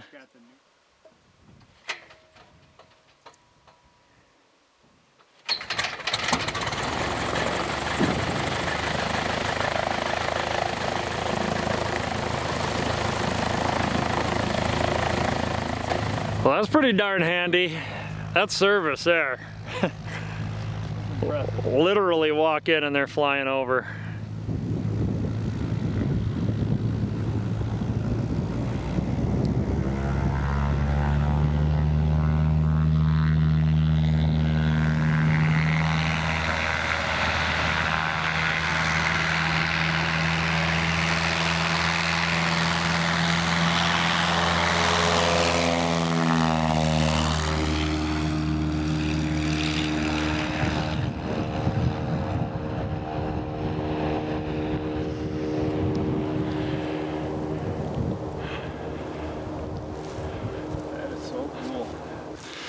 Look at that smorgasbord.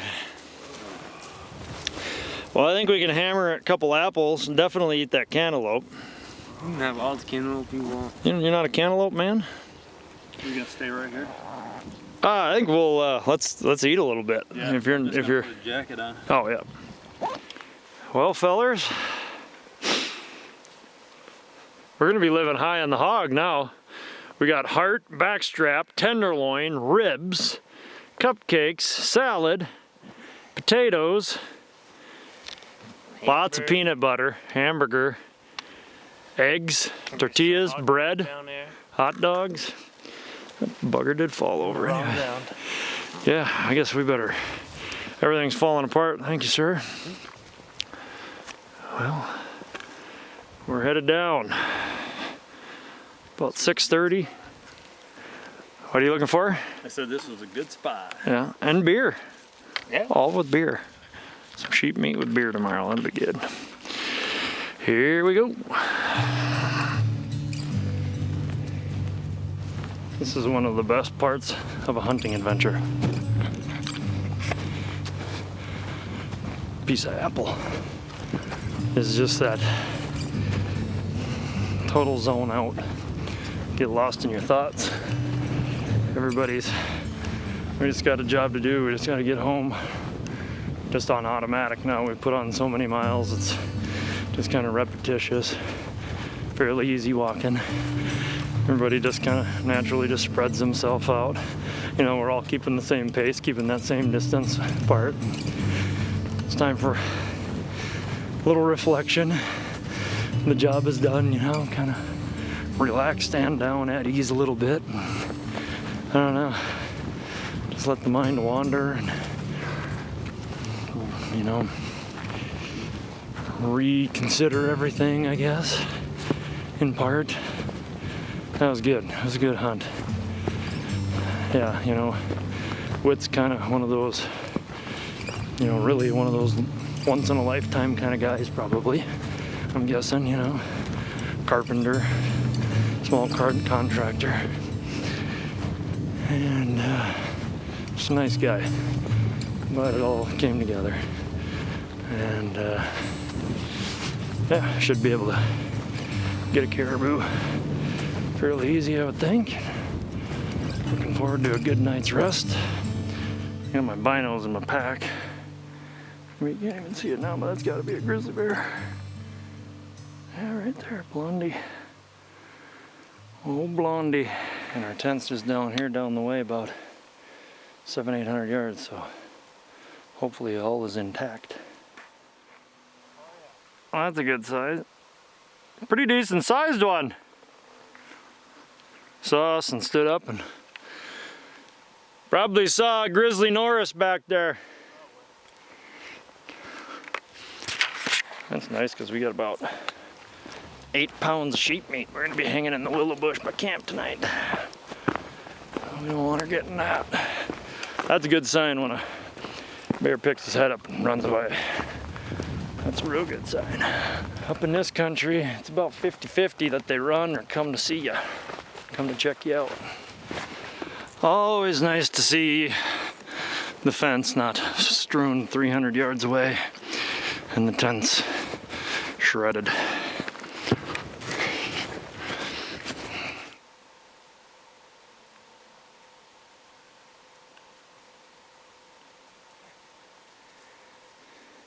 first bear, grizzly bear. Oh yeah? Didn't even realize that. Yeah, that's pretty cool. They don't always take off that fast. As a matter of fact, they almost never do. They usually come in, circle you, get a little, at least a little closer and see what you are. But I'm guessing this one came through, smelled our camp, you know, smelled us being around and been educated by humans. I always find that interesting. I made a comment how, like when you're on your pack home, it seems like everybody just naturally kind of spreads out. Like you guys were we were all 40 yards apart. We were keeping the same pace, but everybody kind of separated, you know, you just, when you got to grind, you're best just like go into your own space and grind it out. That's right. Pretty much. Works for me. I don't know, it's like always the case. I got short legs. Oh, you were right there with us. Just woke up. Going to start the coffee. There's a bear cruising across the hill.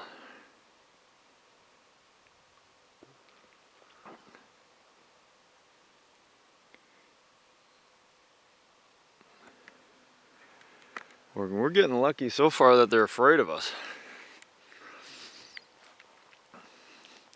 This camp is kind of notorious for bear problems.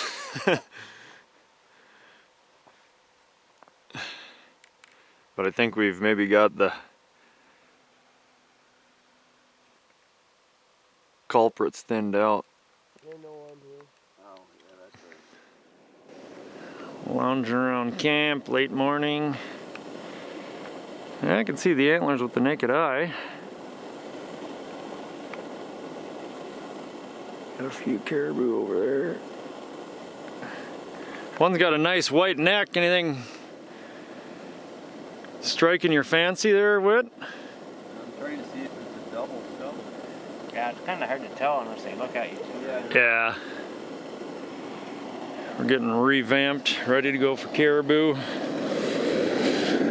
Washing the Leatherman and getting the eggs off it at the same time.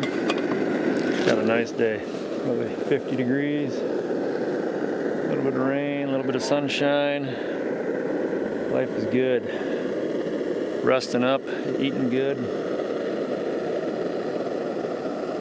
Living the dream. Well, that's gonna be good.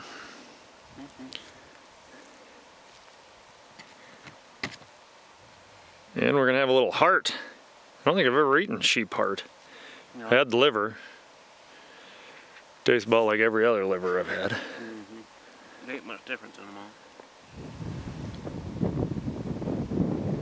all. Got these two white bags up. Those are our caribou decoys. They got white back ends, so they see a little movement of us in camp. Pretty much come right in. About 9 times out of 10.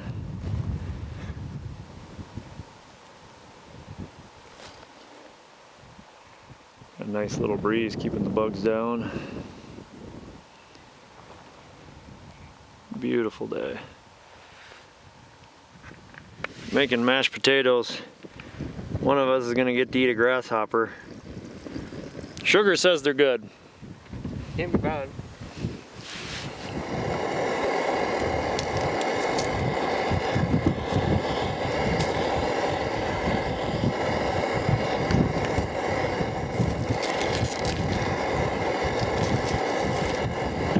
This is hunting weather. When you got to put your jacket on, a little bit of rain, a little bit of wind.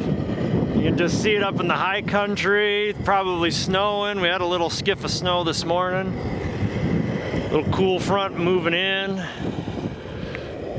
Everything's turning from green, starting to get a little yellow, a little brown, a little bit of red.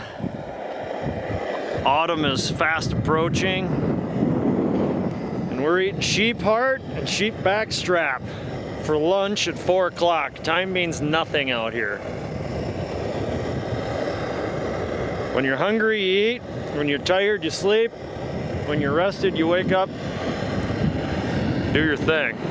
You're the only hunter I've ever had not text his wife when offered or call, ever.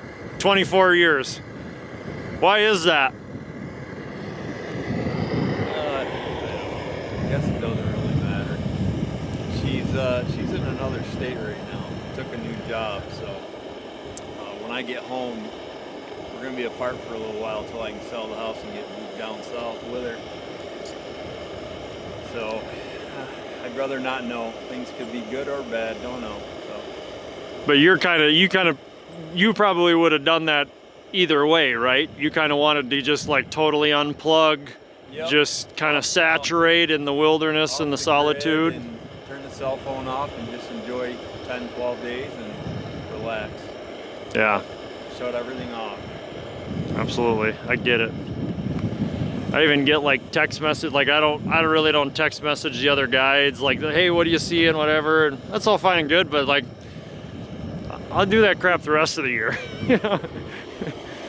If I need you to bring me some wet wipes or toilet paper, I'll text you. But otherwise, I'll see you back at camp at the end of the year.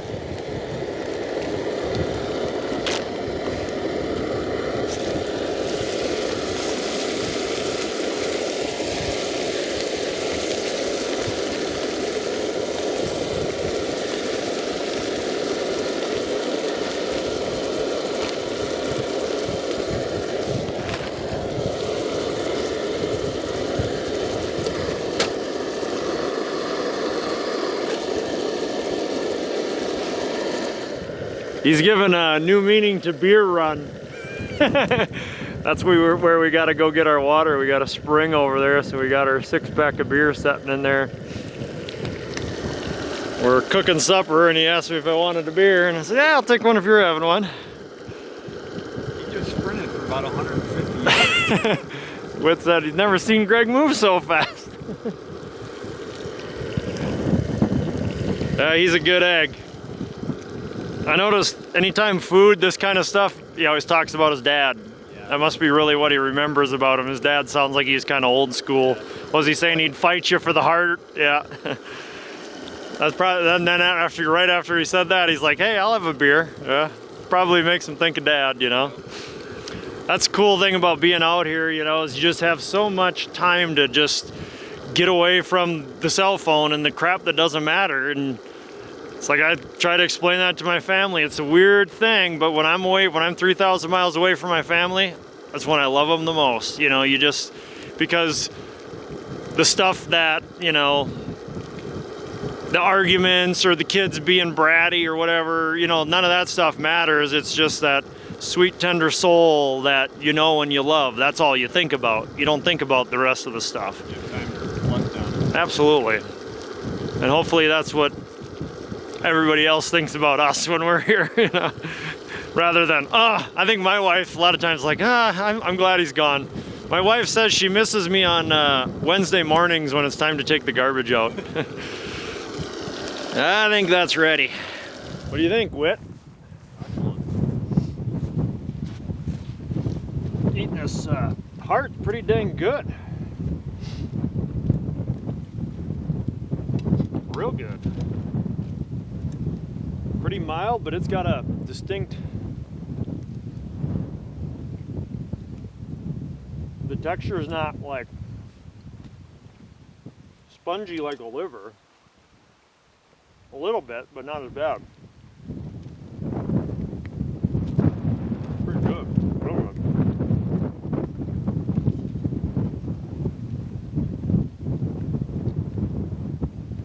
I'd eat sheep heart again. What's she looking like out there, Sugar? I don't know. Looks a little bit better as far as the form. Yeah, she's pretty snarly out there. Getting a little tent time. See a little bit better out there, that's all. Here's our window. Yep, I think we're glad that we're hunkered in. Not up on some mountain, soaking wet, freezing cold, eh? That's for sure. This is living. Yeah, it is.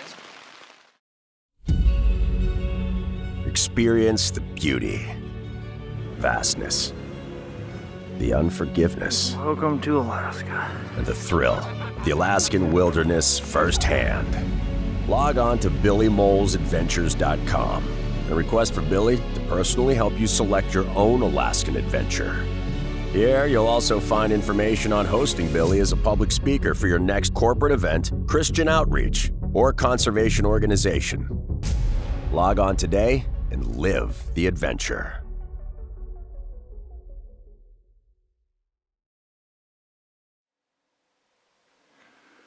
Morning, what, day 7? Day 7. A little bit of fog rolling in. Beautiful morning. A little bit of fresh snow in the high country.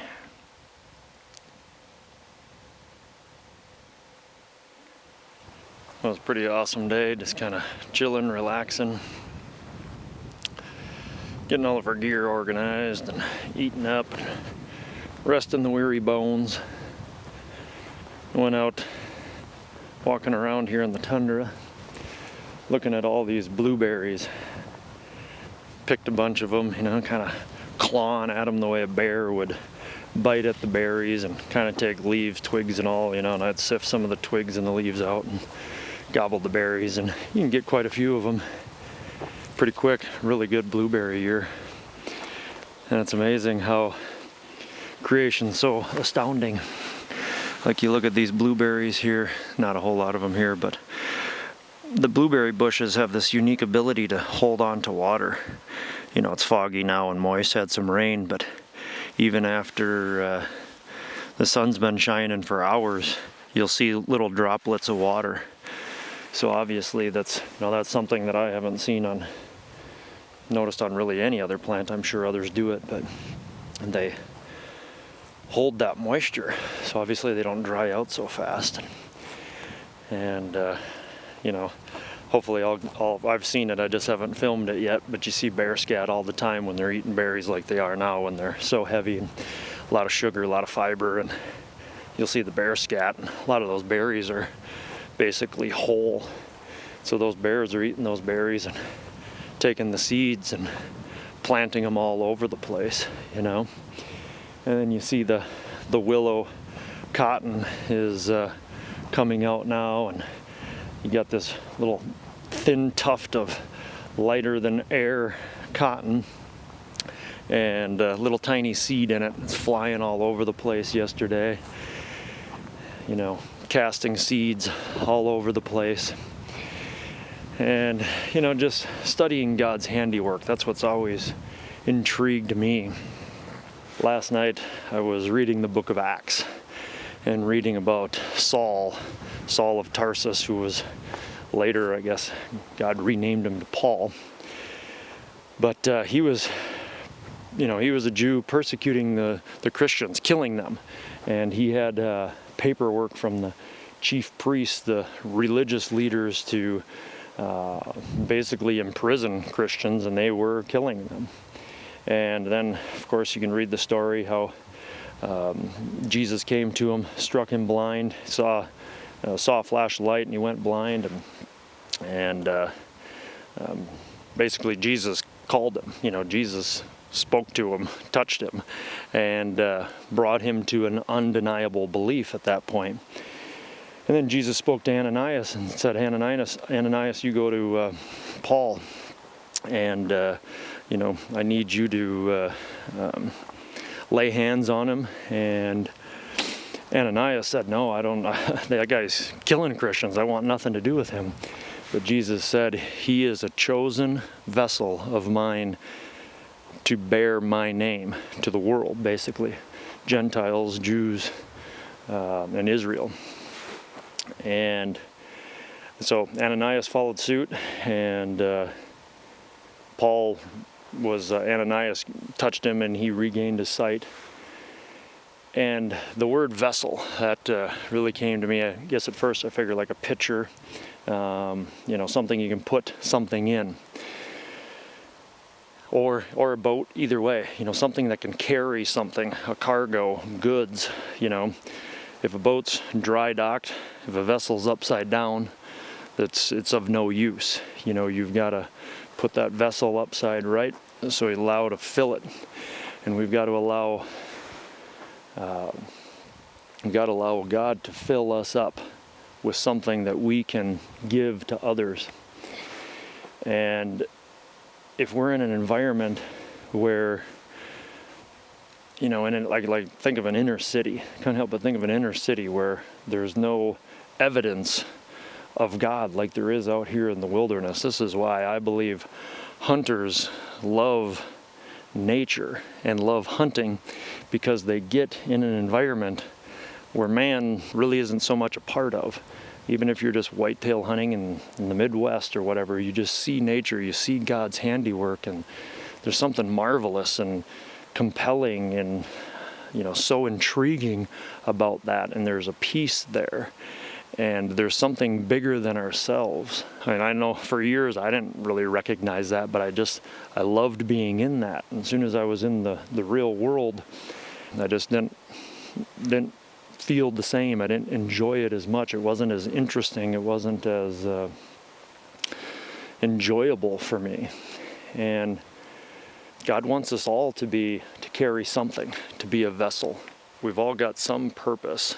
We fit into this world just the way every little piece of sedge grass and currants and blueberry bushes and willows and alders, and we've all got something that we're to contribute. But if we're never filled with the Holy Spirit, we're never going to be able to give any real true life to others. And we're basically just spending our lives, just sitting there on the shelf, taking up space, the way I see it. And that's hard to fathom, I guess. I know it would have been for me. It'd have been definitely hard to understand years ago, and I don't totally understand everything, that's for sure, just like I don't understand everything out here in the wilderness. But once God touches your life and that faith becomes undeniable, there is nothing else to do. Paul, from that point on, it says he immediately went out and preached the gospel. There was nothing else. Nothing else really mattered. And that is the narrow path that we are to walk. The world follows the broad, easy path. That's the path that leads to destruction. There is a million avenues to find destruction, but there's only one narrow path that leads to everlasting life.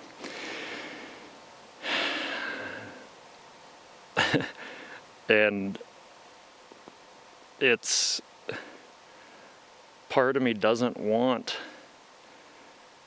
I don't feel equipped to share this, to put this on a video, and so many people think, oh, religion or spiritual beliefs, that's a personal matter, you shouldn't share that. And I know some of the people that watch this, they're not going to understand it, not going to agree with it, and probably aren't going to like to hear it, and probably might even just turn this thing off. But I guess maybe to some degree, I'm kind of like, I'm becoming, my path is getting narrower, where I'm realizing, my days are numbered on this earth like all of us. And if I have any platform, if you will, I guess my vessel, this is what I feel like I'm supposed to pour out. This is what I'm supposed to share. Hunters and people that are interested in nature, this is who I'm supposed to reach. I was just a little kid, dreamed of Alaska. I didn't know why, but I knew I wanted to come, and I kept pursuing that, and ultimately that's what I found. Scripture says that through creation, through nature, through God's creation, man is without excuse to not believe in a creator. And Jesus says that I am the way, the truth, and the life. And I've pondered that many times. And the more that I trust, His word, the more I recognize that He's right. So I'm studying His word just like I've been studying nature my whole entire life. And I'm finding more and more how it's connected, more and more how it's real, more and more how it all comes together and fits together like pieces of a puzzle. And again, we'll never understand it, but therein lies the adventure, therein lies the beauty of it, is that we're always going to learn, we're always going to grow, we're always going to find more ways to give. And at this point, this is what I feel I'm called to do. And we're all to be like Paul and go immediately. Don't question it. Just go out there and learn from your mistakes, just like stalking a sheep. You just go out there, do the best you can, and see if you bear fruit from what you're doing, you'll know that you're on the right path. but God is going to continually prune us. So being a Christian is not, it's not an easy thing.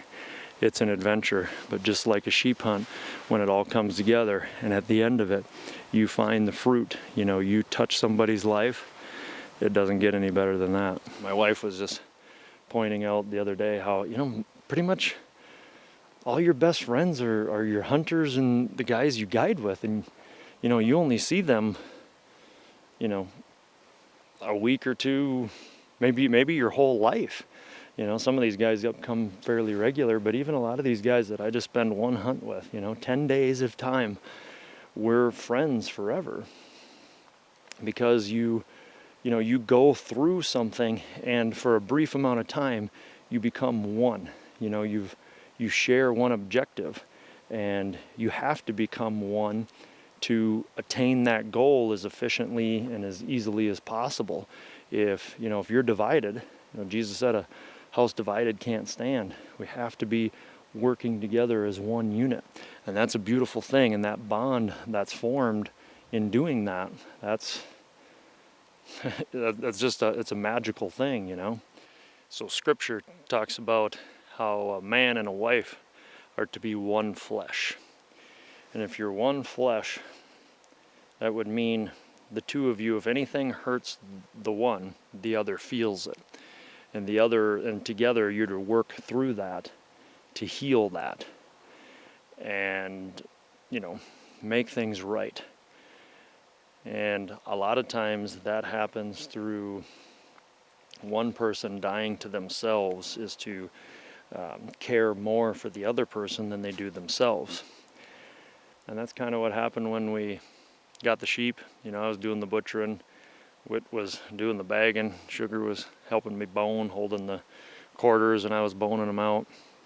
And afterwards, you know, I was kind of stretching my back. I was trying not to complain too much, but I'm sure they could notice that back was a little sore, and I was caping out the head. Sugar loads all the meat into his pack. And Whit wanted the horns, of course, and he volunteered to take a little bit of the meat off of Sugar, and I said, I can take some meat. And he's like, I got it. You're all right. He said, you've been doing all the work. I've just been standing there. So I just took the cape. All I had was, you know, 15 pounds at most. And, you know, you go on a hunt like this, you know, you face adversity, and you have to basically be one, you know, kind of like man and wife to be one flesh. Is you're one unit. You've got one common goal. That anytime one of us is weak, you know, you get blisters on your feet, or, you know, low on energy, you need more food, you basically become one. It's the trials and tribulations, the things you work through together, that's what bonds you. That's what bonds you. And that's why most of my best friends are guides and hunters and outfitters that, you know, I've worked with, and you've gone through some trials together, and you find out who each other are, and, you know, you work together to accomplish that common goal. We're pretty much looking at the story a day. What is it, day 7, 8? What do we got, Whit? 7. Day 7. Pretty much the story. Rain. What did we see today? Killed on the 5th. 1 caribou. 1 mediocre at best caribou. And a medium-sized rock rat. Yeah, 2 of them. 1 jumbo, 1 medium. Pretty slow. We thought we were going to have droves of them. A little disappointed in our decoys, but there's none moving through to come into the decoys.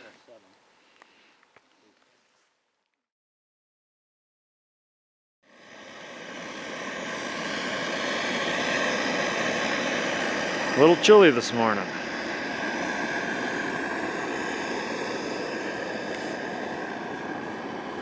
Thought for sure there was a bear in the meat tarp last night. Yeah. Yeah. Thought you heard something? Yeah. Poked my head out. Didn't see nothing.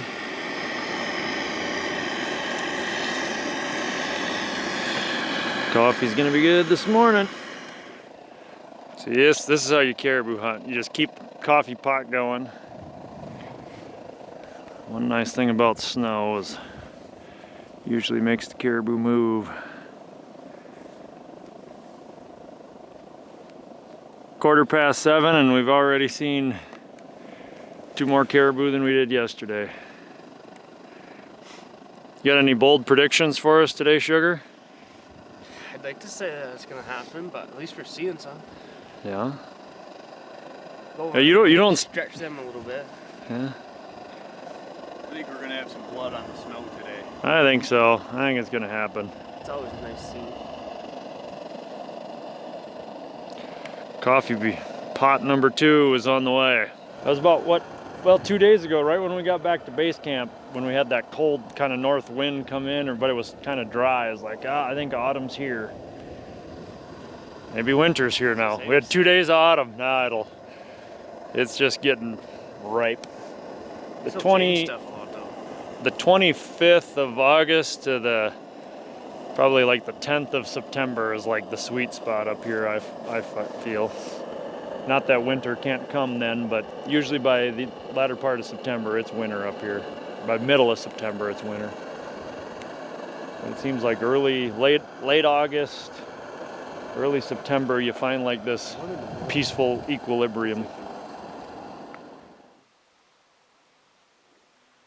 First flock of geese we've seen. I wonder if they know something that we don't. They're on the move. I don't know, they were headed the wrong direction. Yeah, they were headed up there about 5 minutes ago, and they must not have been able to make it through the pass. They're coming back. Sound like Louis L'Amour. Let's head them off at the pass.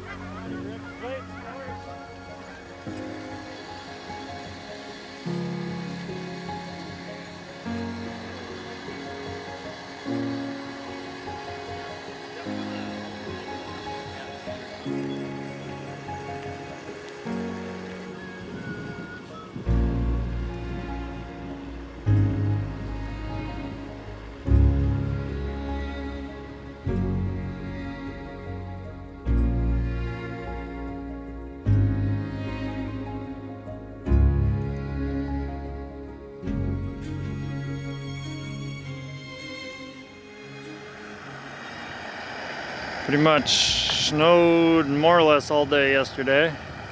Had a little break, a few little reprieves. I think she snowed all night last night. Slow and steady.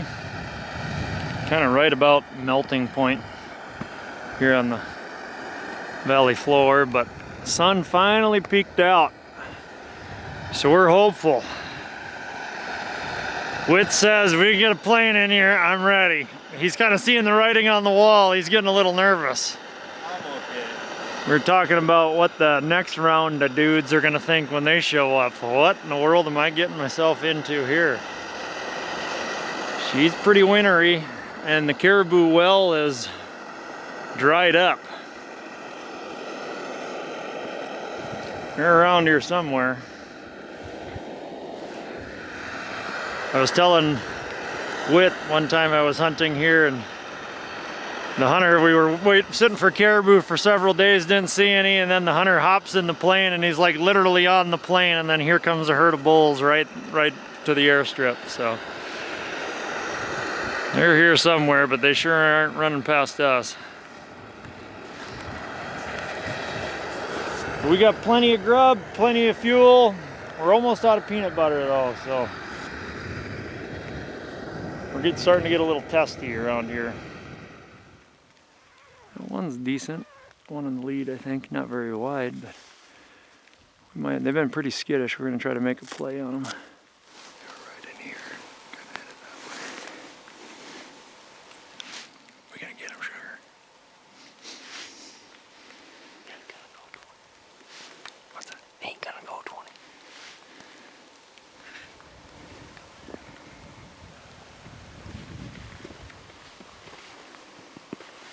Is that first one? Yep, he's coming out now. He's the first one. Yep. Yep, you'll see the big tops.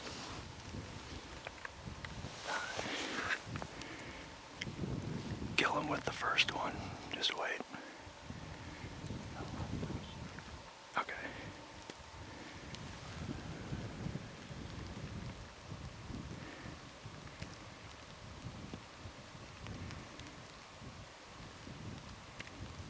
Yeah. About 180. If he takes a couple more steps and you got a good opening and you like it, otherwise let him get past that big willow bush, I'd say. You think he's coming this way then? Yeah, he's going straight to the left. Whenever he stops and you like it. Right? Yep. Right in the center of the shoulder.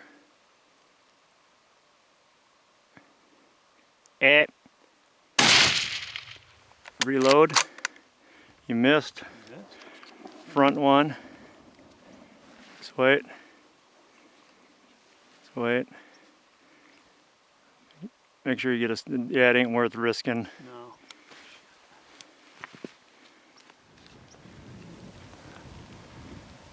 Yards.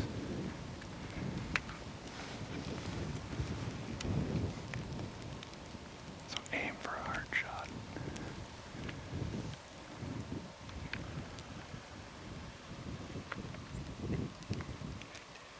Right there. Oh. Reload. Wait, you hit him? Definitely Hey. hit me. Ain't going nowhere. You hit him good? I'd Wait, say so. right in the shoulder. Another one there, too. Right in the shoulder. Oh yeah. I think he's going down. Yeah, I don't think he's going nowhere. At least I won't starve this winter. Yeah, the other one had a bigger frame, but he just had nothing going on top. I think they're going. Here, sure. He's right here. Yeah. Well, we got something to do this afternoon. Yeah. Nice caribou hearts don't sound bad. How about you? There you go. Wish we had some more taters. I think I was shooting right over him. I don't know. Well, I mean, it shouldn't be more than a couple inches high at 100, I wouldn't think, but yeah, he's probably 120 yards there.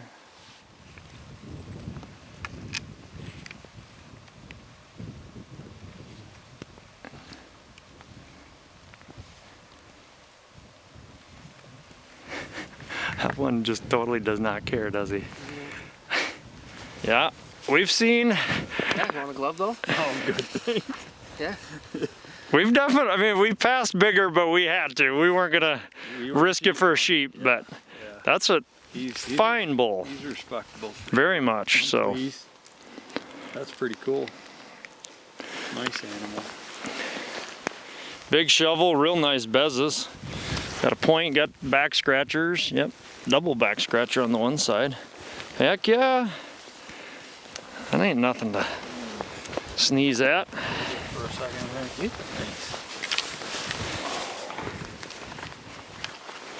Good mass up on top.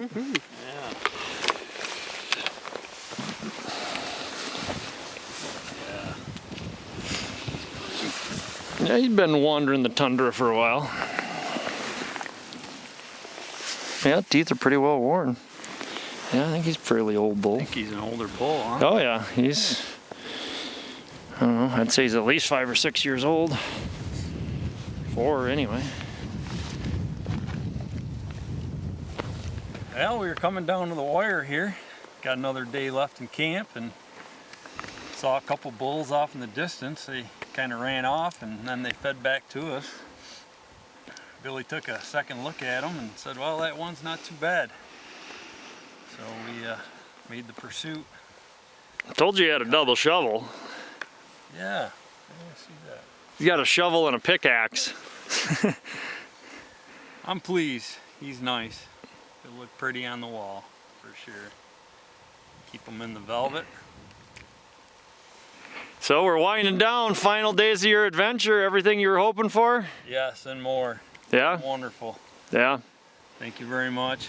Thanks, Greg, for packing. It's a pleasure hunting with you guys. Great time. A little sad to be leaving here in a day. These mountains are beautiful. You ain't out of here yet.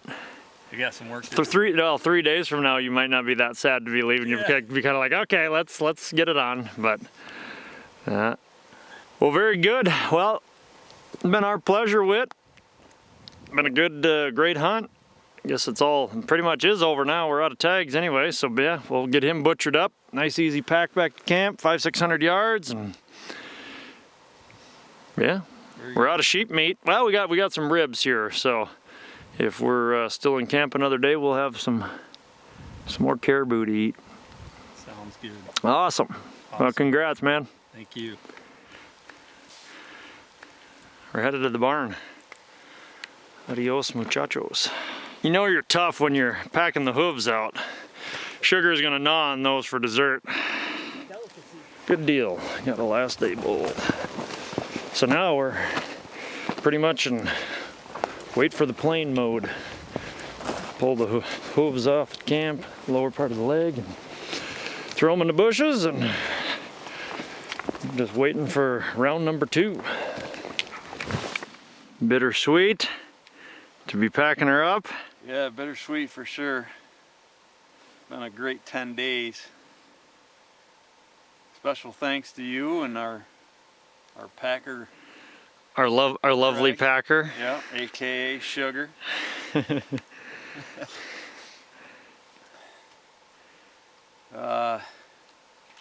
Special thanks to you, your wife and children for their sacrifice for you to come out here and make my dreams come true, make a lot of memories. I'm sure you miss out on a lot of good memories at home.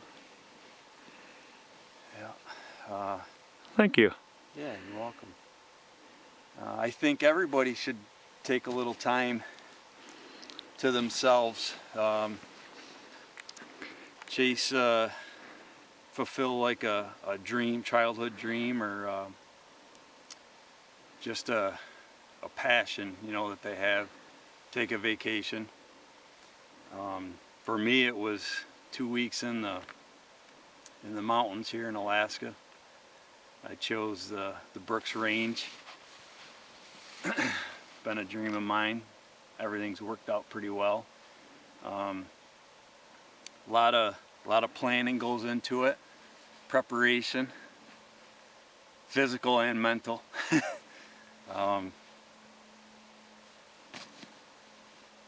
And you think you got everything perfect, but when there's family members and a spouse involved, it isn't always perfect for them.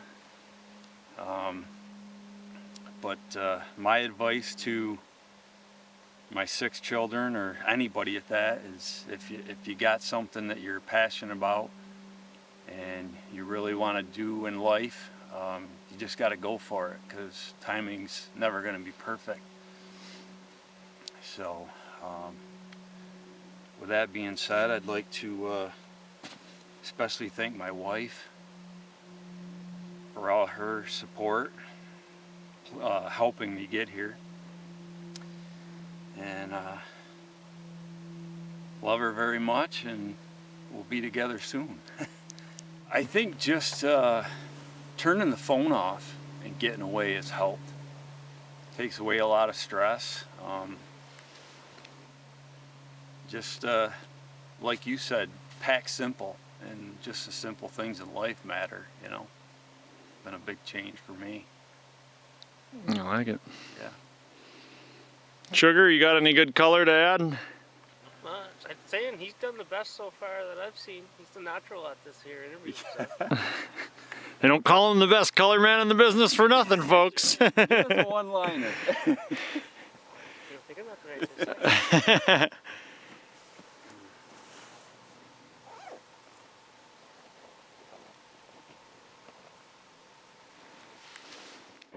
Time is now. Here comes Miss Emily. You better hurry, they might leave without you.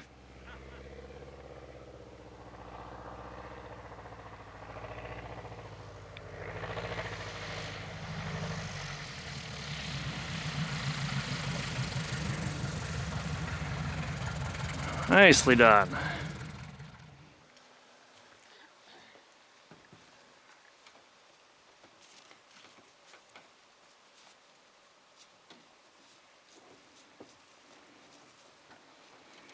Pretty sure Greg was clean shaven when we dropped you guys off. All right, we'll see you in a bit, Em.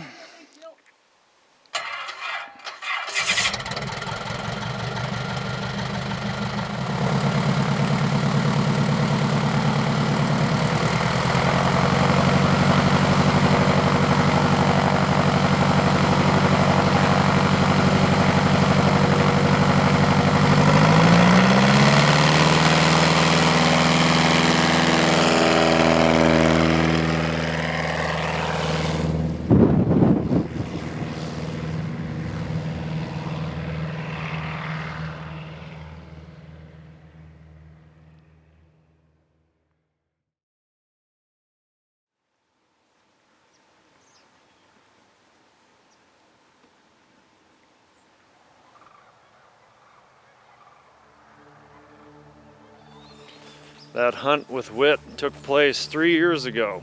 In some ways it seems longer, some ways it seems like yesterday.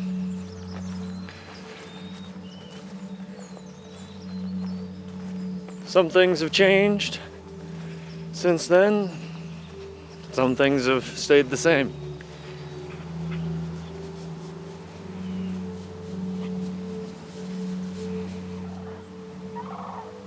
Of all the hunts that I've guided, it always seems that there's one or two things that really stick out. And the two things about Whit that really stuck out to me was the fact that he said, I want to be here as long as I can. And the fact that he didn't text anyone, even his wife, which they had determined that ahead of time because he just wanted to immerse himself in it and be able to take everything and absorb everything from the wilderness that he possibly could. And he was wise enough to recognize that the only way that he could do that is with no outside distraction. And he also recognized that that experience was only going to be there for a little while, that it was going to come to an end. The sights, the sounds, the feelings, the hardship, the elation, the beauty, all that was for a narrow window of time. Whit didn't want convenience or guarantees. He was like a vessel looking to be filled, and he knew the only way to receive every element the Brooks Range was willing to dole out was to simply empty every bit of himself and the world he knew and dive as deep as possible into the wilderness. And that's a narrow path, and one that's can certainly be lonely and difficult because you're forced to simplify and shed every unnecessary ounce, and that's going to expose every weakness you have. That's scary, that's humbling, and often painful, but that's where transformation takes place. Scripture says the way is narrow that leads to life, and there are few who find it. And that brings me back to that hunt when those rams went around the corner and we look above us and there's nothing but crags. And I was not at all sure that we were going to be able to make it up there. But I took the only way that we possibly could, and as we were going along, I saw a sheep sign on it. Just because the sheep can go there doesn't mean we can, but I knew that if the sheep were using this path, that was probably the best way. And while we were on that, climbing on our hands and knees, nothing else mattered. The rest of the world ceased to exist, because all of our focus had to be on getting through that narrow way, that little trail in the cliffs. It wasn't even a trail. And that's what I love about being in the wilderness, is you can't help but find moments, many moments like that, where you're wholly invested to whatever it is that you're doing in the moment. It is so simple, it is engrossing, and your mind is clear, you're wholly present, there is no distraction. That is so freeing. I think that above everything else is why I love being in nature. That singularity of focus. It is amazing what we can accomplish when we have that. And it's amazing the peace that we have when we have that. That's what I miss most when I'm not in the Alaskan wilderness. That peace.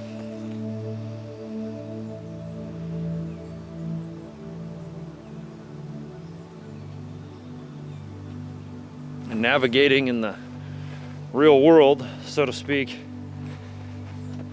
is actually a lot more confusing and difficult than it is in the Alaskan wilderness. In many ways, if not most ways. And another thing that I love about guiding is I get to take all my mistakes, my failures, from my whole entire life, and I'm able to use what I've learned and give that to another person, my client, to help make his life, his life better, his hunt better, his experience all that it can be. And that is so rewarding, so fulfilling, so satisfying, and it makes all the miles climbed and the storms and the hardships endured worth it. And so a new weather front has moved in my life, and I'm in a season now where I'm healing my body, not able to be in the Alaskan wilderness. And I'm forced to be still and seek that narrow path, that narrow way. Lord, where are you leading me in this season? What do you have for me to do? And I think it's very similar, in that he's calling me to share what I've learned, what I'm going through, what I've experienced in a different way. I don't know what it all means. I don't know exactly how, but I believe those 25 years in the Alaska wilderness and my whole lifetime of being kind of just enthralled, captivated in nature, all that was preparation. And I believe that's true of everyone, is the things that we go through in life, it's all preparation for the road ahead. We learn the things that we need to cut off, the things we need to throw out of our pack that aren't serving us. And we find the Lord in that. Things are simple, easy, and effortless.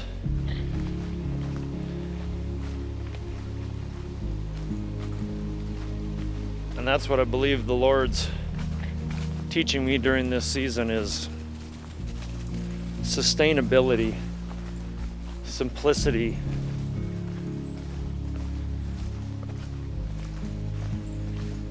Jesus said, Peter, follow me, and I will make you fishers of men. I'm sure there were some days the disciples would have rather been fishing, but they knew that was a season of their life, and that prepared them. Jesus was speaking their language. I've called you to something bigger. Something not for you, but for me. And just like me leading Whit up that narrow rocky ledge, I was in front of him and he was following me. I wasn't going to lead him up there unless I knew it was safe and I knew this is the way we gotta go. It looks different for every person, but we're all called to a narrow path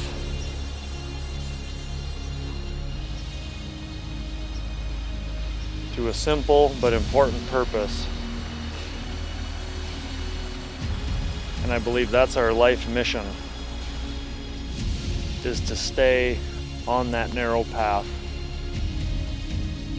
knowing there's gonna be storms, detours, hardships, but there's also gonna be successes along the way. Trust, obey, basically surrender to follow Christ wherever it leads. That's an adventure.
For more modern-day Mountain Man DVDs and digital downloads, log on to BillyMollsAdventures.com. Here you'll also find books, a wide variety of merch, and information on hunting opportunities with Billy. When he's not hunting, Billy travels nationally and internationally as a public speaker, sharing his captivating, soul-stirring tales of adventure by way of his one-of-a-kind, down-to-earth delivery at corporate and community events, Christian outreaches, and conservation organizations. Just like the Alaskan wilderness, no one leaves a Billy Molls presentation the same person as they enter it. Log on or call for more info.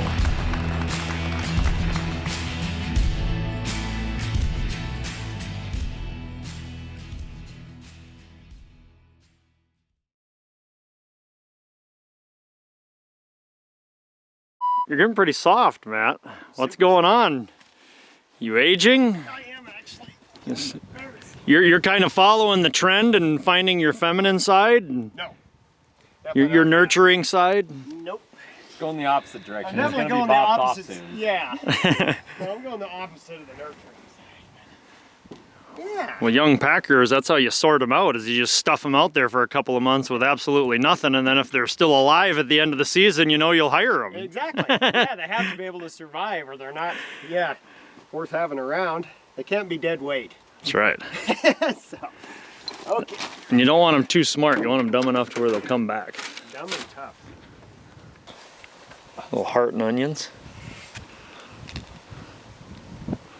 Getting all teary-eyed on us. Yeah. He is a sensitive one. When it comes to heart and onions. So here's what I'm gonna do with this pan, Sugar, at the end of the year. I'm gonna take my 375, I'm gonna shoot a hole in the middle of it. Sounds perfect. That way nobody else gets it. At least we know we won't be eating any Teflon because there's none left on that thing.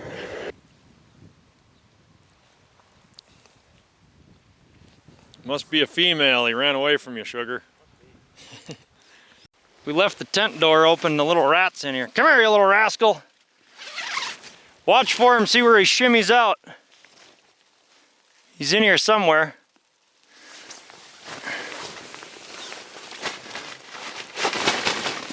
Here he comes. Right out the vestibule. You little punk. Yeah, I guess we can't. I think that was me. No, that was actually you, Sugar. I'm blaming you. Little sucker. Causing all kinds of mischief. You're out of tags now, Whit. You work for me. The car ran really, really good today. The crew, they did well. Good conditions. I don't know what to do with my hands. So what movie is that? Talladega Nights? Who's that? Ricky Bobby? Oh yeah, I think I've seen that one. That's a class. August 17th, special day. It's my youngest daughter, Frankie's birthday.